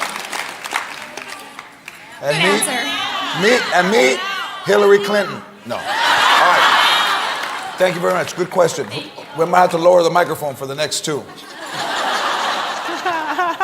Hi, I'm Christine Kennedy, and my first New Kids concert was at Great Woods in Mansfield, Massachusetts, in the late 80s. So I begged my parents to bring my two brothers and my mom and my dad, and that was a long time Everybody ago. went in the same car?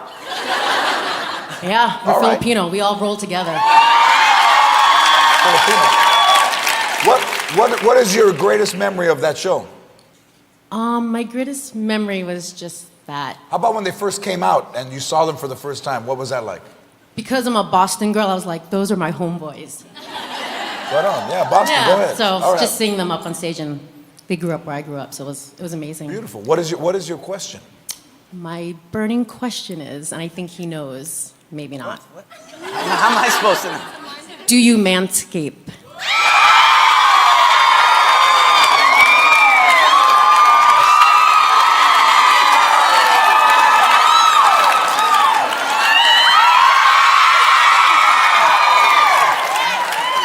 And you know what I love? You know what I love about Jordan? He said, "It can ask me anything." I love that about him. Most people would say, you know, let me see the questions, but I'll just say it's not the 80s anymore. You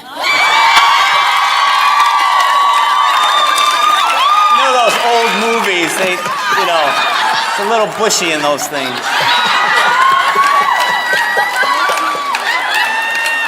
Now, here's a question. I think your follow-up question would be, is it professionally done or is it Wax or shave? I don't know. What's that? Wax or shave? I don't know. No wax. No wax. I'm not gonna be sitting there like it's not going down. I saw his crack. Okay. And it was clean as a whistle, like a baby's bottom. Just pain. I wish I had some powder. Final question. Thank you. Is there follow-up, Filipinos? For all the Filipinos? Keep it tidy. Okay, and we get smaller. We get smaller. My name is Cynthia Lopez, and my first concert was at the LA Forum in the 80s. And how old are you, by the way? Can I ask? 29. Okay. Yeah. Because you know what? I found a Barbie by my car. I thought it might have been yours. What is? I found like a leg and a shoe, and I thought. All right. What is your question? Jordan, you're into yoga. Can you show George how to do the downward dog or another yoga move?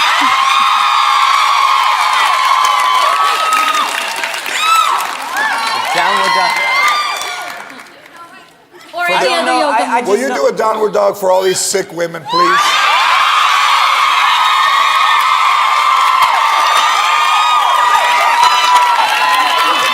I don't want George seeing my crack again, so.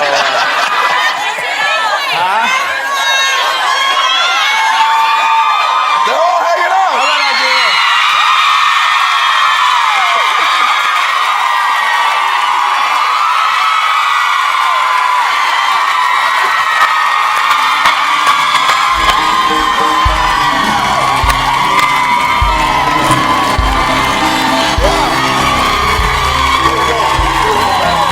Jordan Knight.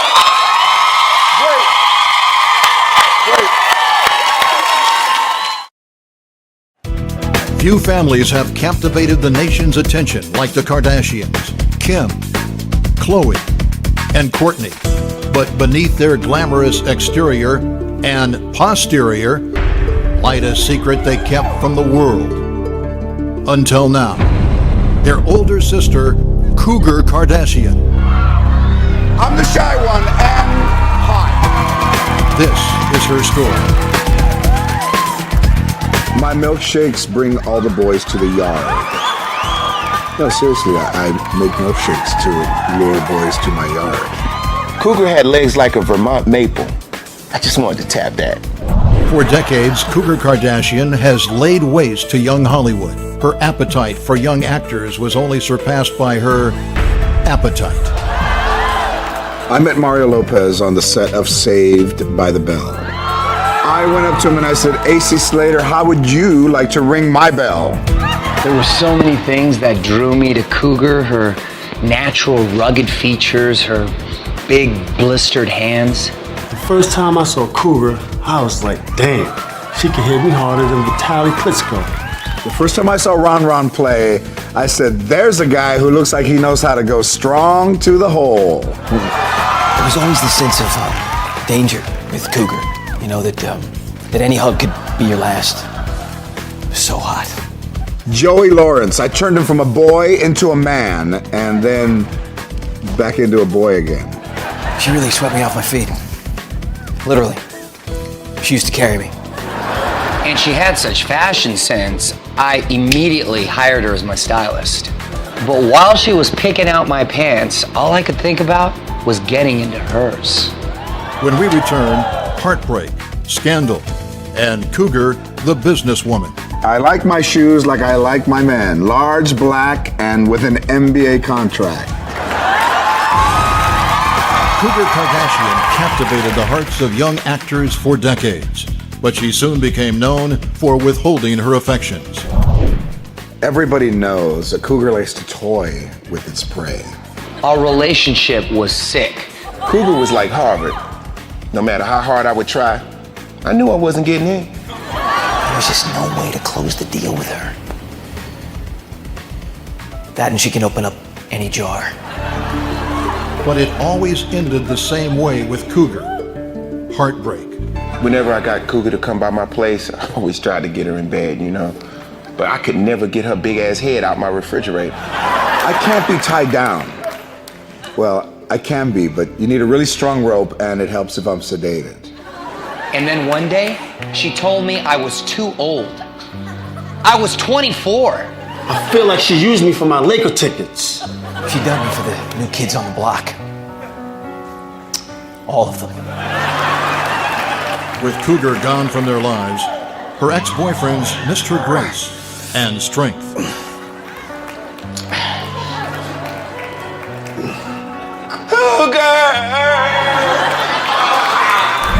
Having moved on, Cougar now has her eye on the future. Grar, grar. This is the Bieber clock. It counts down the months and days until Justin's legal. Then he's gonna have cougar fever. And after that, I'm going over to Jaden Smith. I'm gonna teach the Karate Kid a few moves. The K in cougar stands for kapow. But then Cougar Kardashian found herself immersed in a scandal when TMZ unearthed something shocking. Okay, what do we got? We got an upskirt photo of a Kardashian. It's in the folder. Which Kardashian? Cougar. Looks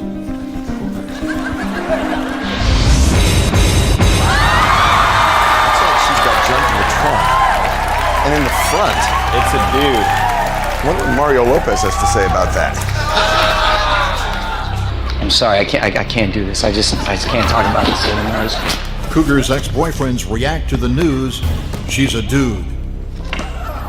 Oh, hell no. I mean, every time I went to her place, we watched the Crying Game. It was her favorite movie. That should have been a red flag. This revelation sent shockwaves through the Kardashian family. I just found out the truth about Cougar myself. You mean Carl? Oh, sorry, Carl. I'm still getting used to it. How could you not know Kim? She wears the same size shoes as Lamar. But despite the scandal, Cougar has achieved success by designing and selling her own products on QVC. These are cougar kicks. They only come in sizes 12 to 20. The beauty of these shoes is if you throw one, you could probably hit all of your kids. What's next for Cougar Kardashian? The real question is, who's next for Cougar Kardashian? Grar.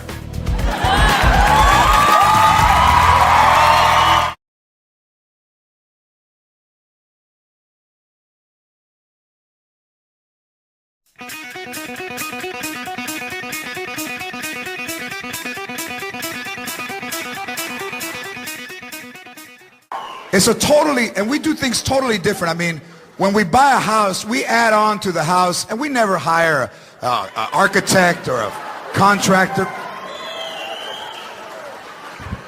There was a dude that added a bathroom to his house. He lives next door to me. He had a surveyor out there in an orange vest in the middle of the street with the tripod, and he's got the vest.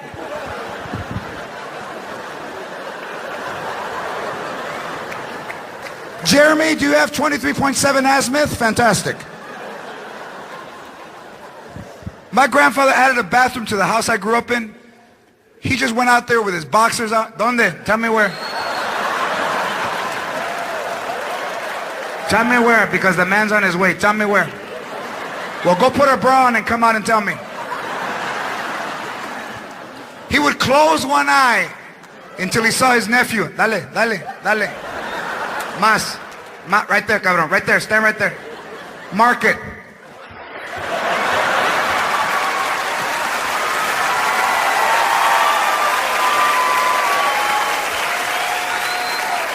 go to Home Depot, you don't have measurements. Other guys got clipboards. We just go, how much drywall do you need? Watch out, wait a minute. What?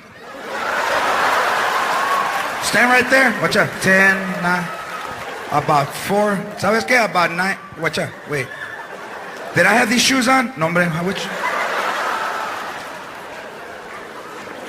Well, how much rope do you need? Wait a minute.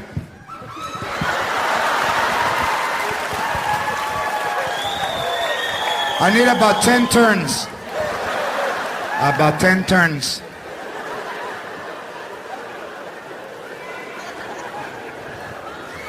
You know, I had to have the roof fixed on my house. And the insurance company sent me a check for $23,000. I cashed it. I started spending shit that day. I didn't know it was for the guy for the roof. Right away, so I got to buy everything. How much are those? 500? Orale. Then the guy comes, hi, I'm Ray the roofer. Do you have my check that the insurance company... That was yours? Wait a minute, eh? Let me go back to Circuit City. I got a ticket. So I hire a contractor for the first time in my life, because back home we just hired whoever wasn't working. You know. So Ray the roofer, I give him a check for $23,000. He disappears. 15 Mexicans show up at my house. I said, shit, I could have done that. And they're on the roof. They don't even have a ladder. They don't even have it. I don't know how they got on the roof. They climbed the fence.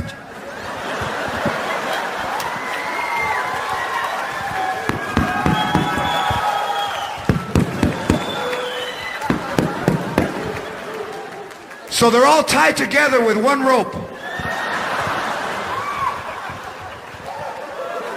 And you can hear them on top. No me pushes, way.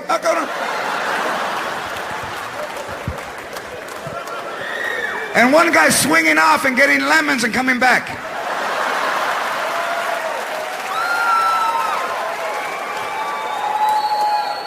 So they're on the roof and it's about 110 degrees. So I go get them water. I said, you know what? I can't leave my people out there saying, you know, the water hose doesn't reach. I said, I better get them. So I go to Costco, chinga, bring them Arrowhead, Pacale Sport Paddle, pull the top. So I go home, nobody's on the roof, but the ropes are hanging. I said, oh shit. They fell off. Now I'm gonna go in the backyard, they're gonna be todo tirado. Señora, call 911. So I go to the backyard, nobody. But I hear music. With the bad bass speaker. Boom, boom, boom, boom. And then I hear, and then you hear the song over. Nobody in the backyard. I go, all 15 dudes are in their calzones and they're swimming in my pool. Drinking Bud Light. So I'm standing in the doorway, and the guy goes, hey, jump in, the man's not home.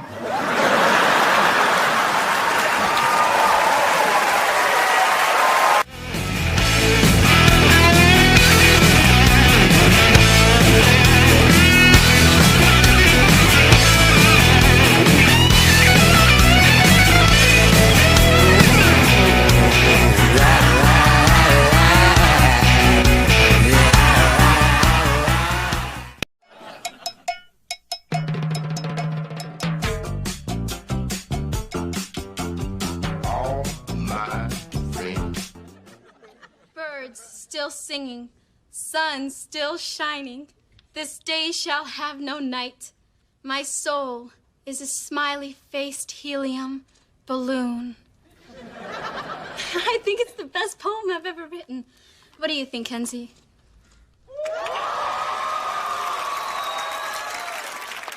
I think if I randomly ate those words and puked them onto the page, it'd be a much better poem. You don't like it? Carmen, you're only going to be cheating yourself and everyone else at the poetry club if you don't look within. I mean, you have to find your most personal wound and rip the scab off. Let your blood be your ink. I'm in love. I mean, my boyfriend's in the house. Things are pretty good right now. No, they're not. You're Mexican.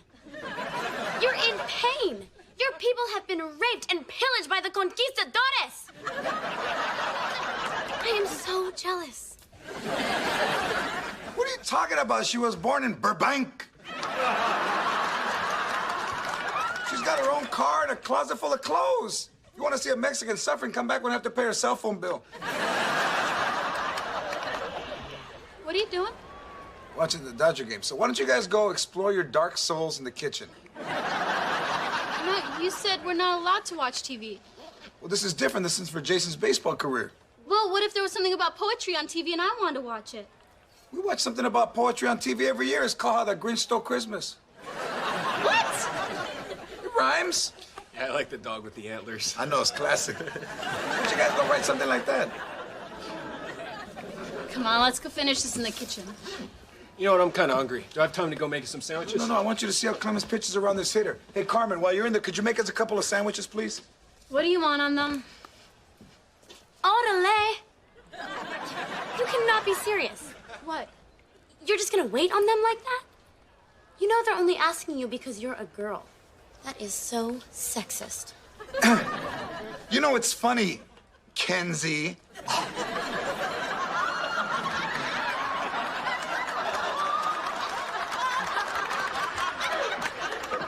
I asked Carmen to do something and like sound comes out of your mouth. You're like the. It's so sad. I mean, so much head and so little in it. I can like hear it rattle. Kenzie's right. It is sexist. Make your own sandwich. I've got a poem to write. Oh, wait. I'll write the poem for you. Let me help you. Carmen, please, don't make me beg. What I'd like is some chorizo and egg.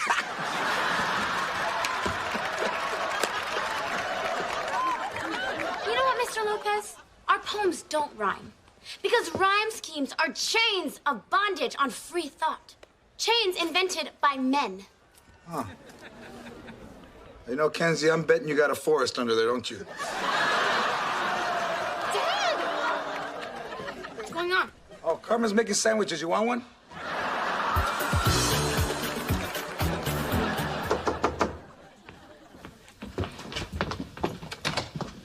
Dude, leave my niece alone, man. You're married. And why do you have a suitcase? I just left my wife. I love you, Veronica. Now nothing stands between us being together. There is one thing. I told him he was taking things too seriously and I wanted out. See, I said I would handle it and I did. It's over. Then why is he still in my yard? Not my boyfriend. Not my problem. George, we should do something about this. I'll turn the sprinklers on. I want to go back. I love Veronica. I guess you just need time to process this. Take all the time you need. We'll leave you alone. Can I turn the sprinklers on now? Fire away.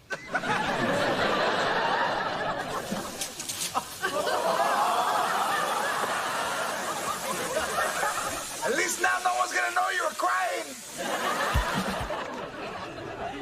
This is from Mike. He was here in our yard. This is getting scary. Veronica, this guy's not getting the message. Oh my God. Please tell me this is stuffed and not Mike in a bunny suit. I didn't think of that. Mike, are you in there? Mike? It's stuffed, or I got him. Would you throw this thing out? See, I'm not gonna waste this. What are you doing? Happy birthday, Angie. Love, George. I'm gonna put this in the closet. Now, that doesn't mean you're not gonna get the diamond earrings you asked for. But you're not. I tell you, I never want to speak to you again. It's over. Don't say it's over.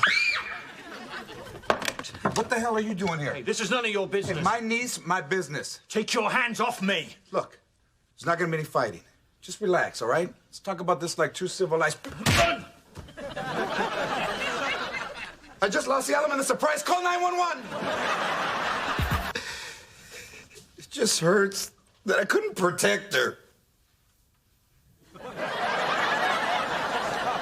Didn't hurt anyone. You're just hanging there, minding your own business.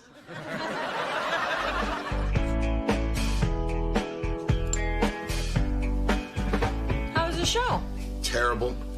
Johnny totally blew us off. Maybe he didn't see you.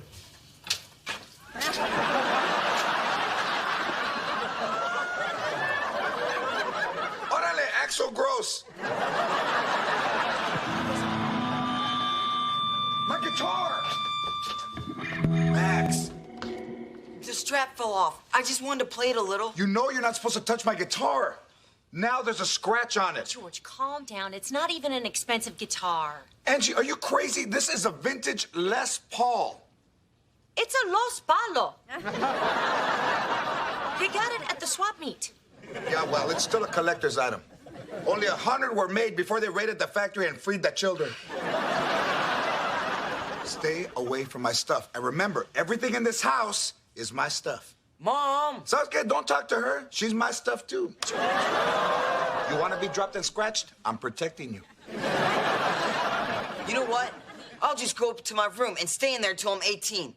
Then I'll move out, and you'll get what you always wanted. Now do you believe that when you joke about kicking him out of the house, he takes it seriously? I don't want to talk about Max. He dropped Selma. I got you a guitar. No way! Oh, awesome! Hey, and I got you an amp, too. And I'm going to teach you how to play. Put your finger like that. You be like that. You be like that. You be like that.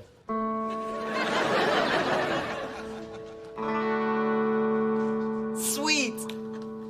Oh, this'll be fun! We can all play together! You know, when I was a little girl, Daddy used to have his friends over to practice the congas, and I played a mean tambourine. I can also sing. Chitty boom, tamborina, chitty boom, tamborina, chitty boom, tamborina, chitty boom. I can't hear myself sing. Yeah, I know, but I can. Crank it up, Max! That's it? I thought we were gonna play together. We are. I'm going to get the fog machine. If I decide, okay, we're going to do this, we're going to do it right. If you see your mom coming with a tambourine, lock this door. I'll come in through that window. Show!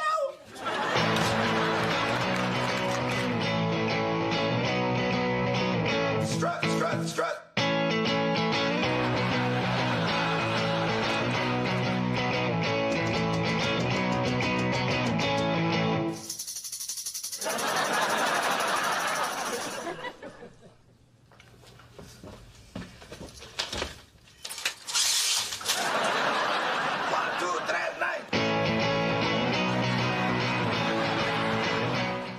Jason's parents moved to Switzerland?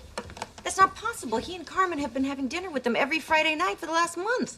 Well, they've been lying and they've been alone at his house all this time. Oh. So, Jason lied. Who's your big man on Kansas now, Dad?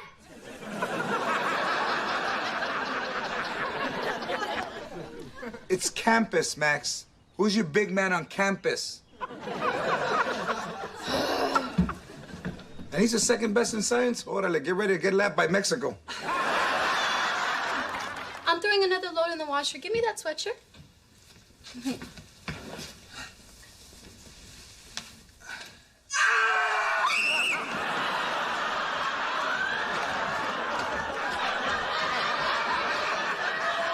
What are you guys doing sneaking around Jason's backyard? Catching you in a lie. We know Jason's parents are in Switzerland. And we know what you've been doing here for the last month. Carmen, you promised us you weren't going to have sex. Dad, I was doing Jason's laundry. When we go home, we're going to go to teenslang.com and find out what the hell this term doing laundry means. Would you guys stop freaking out? I'm actually doing his laundry. Yeah, I swear we haven't done anything wrong. Then why did you lie? Well, because I knew you guys would freak out if you found out Jason's parents were out of town. Well, what kind of parents just leave their kid alone in a house and then go off to live in another country? That can't be legal. No, it's not. It's called abandonment. At least that's what the cops said when he dragged my mom back from Tijuana.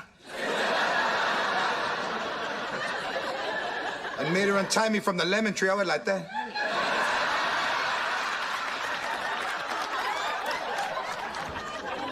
Dad, his parents didn't abandon him. They're just letting him stay here to finish out the baseball season. Yeah, but do his parents know that he's shacking up with my daughter? You know what? Maybe I should call him and tell him. No, I'm not supposed to have anyone over. Please, Mr. Lopez, don't call them. They'll make me leave. Mr. Lopez, this is a really big shot for me. I mean, scouts are coming. I could even get drafted next year. Oh, my chicken's done. Hola, my chicken's done. Hey. You mean you're cooking and doing laundry? How come you don't do that at our house? Can you believe this, Angie? I've never seen this much granite. I should have this kitchen. I deserve this kitchen. We need more money. Look, Jason's all alone here. He needs me to take care of him. Look, he's not a baby, Carmen. Let him do it himself. I cook and clean for you. That's different. You enjoy it and it relaxes you. Come on, Carmen, we're leaving. What? I'm not leaving. Yes, we are. And you know what? Because you lied to us, you can only see Jason at our house when we're home. What? That's not even fair. That's what you get for lying. And don't try to sneak over here because I'll find you. I don't care what kind of security this rich neighborhood has, I'll get in. Wait a minute. There's a guard gate. How did you get in? How did I get in? Like this? What's up? Pizza? Pizza for your family? Can I tell you? You like some shit? $900? That's pretty close. We can't afford to spend like this. Come on, Angie, with my raise, there's enough money in the checking account to cover it. There isn't any more. What?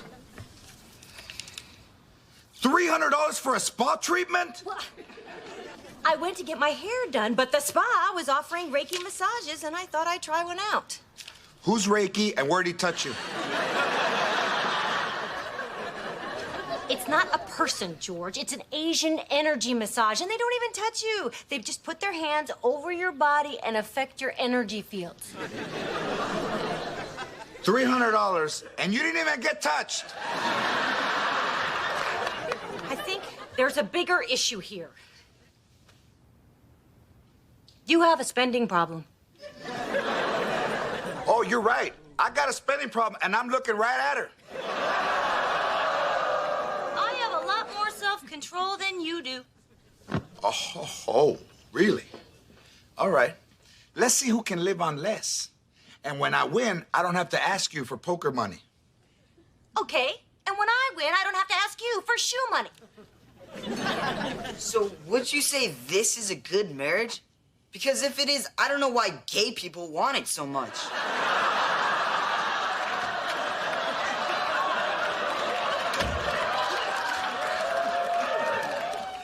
I found a couple of cans of Fisherman's Feast. That's cat food. You're actually gonna eat cat food.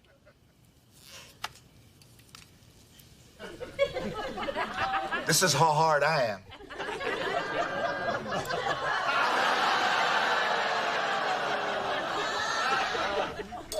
Your turn, Hood.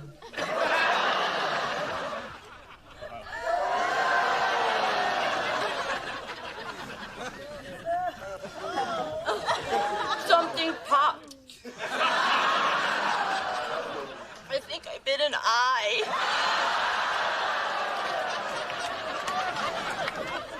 That's okay, baby. Spit it out. No, I'm winning. Forget the contest. Let's just call it a draw. Okay, but then can we go back to spending money now? Because I really, really want to shave my legs. Yeah, my legs want that too. Now, I think we can afford a pizza. I love you. Whoa, down, kitty. What? We both ate cat food.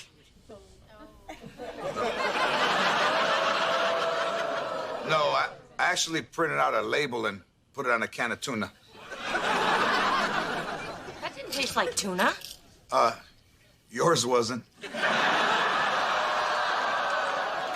I didn't think you'd actually eat it. George! But you won, and your coat is really shiny. I don't believe you. Don't be mad. Get the keys. Get the keys. Xin chào các bạn, mình tô một bức tranh này nha.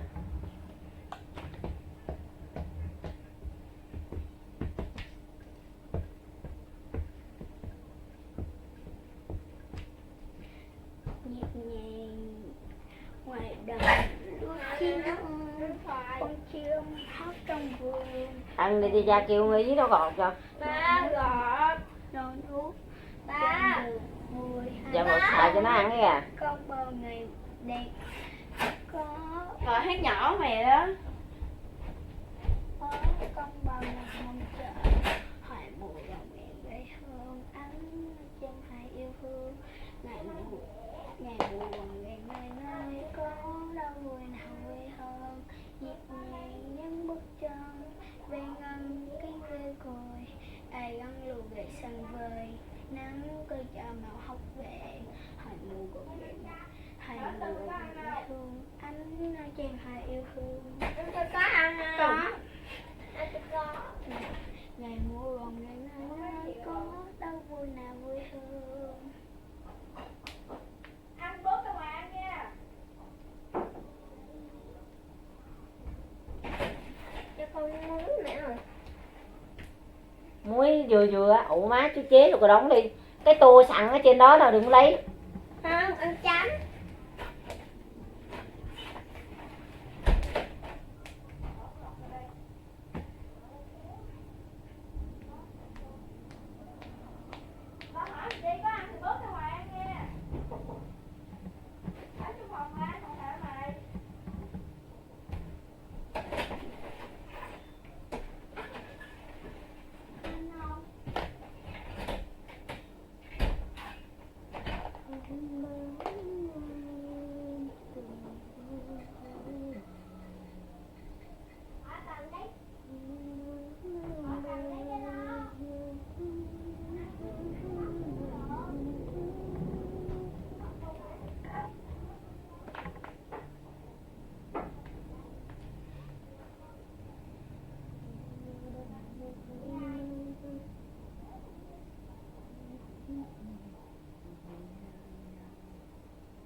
Đứa nào mà chạy dữ à?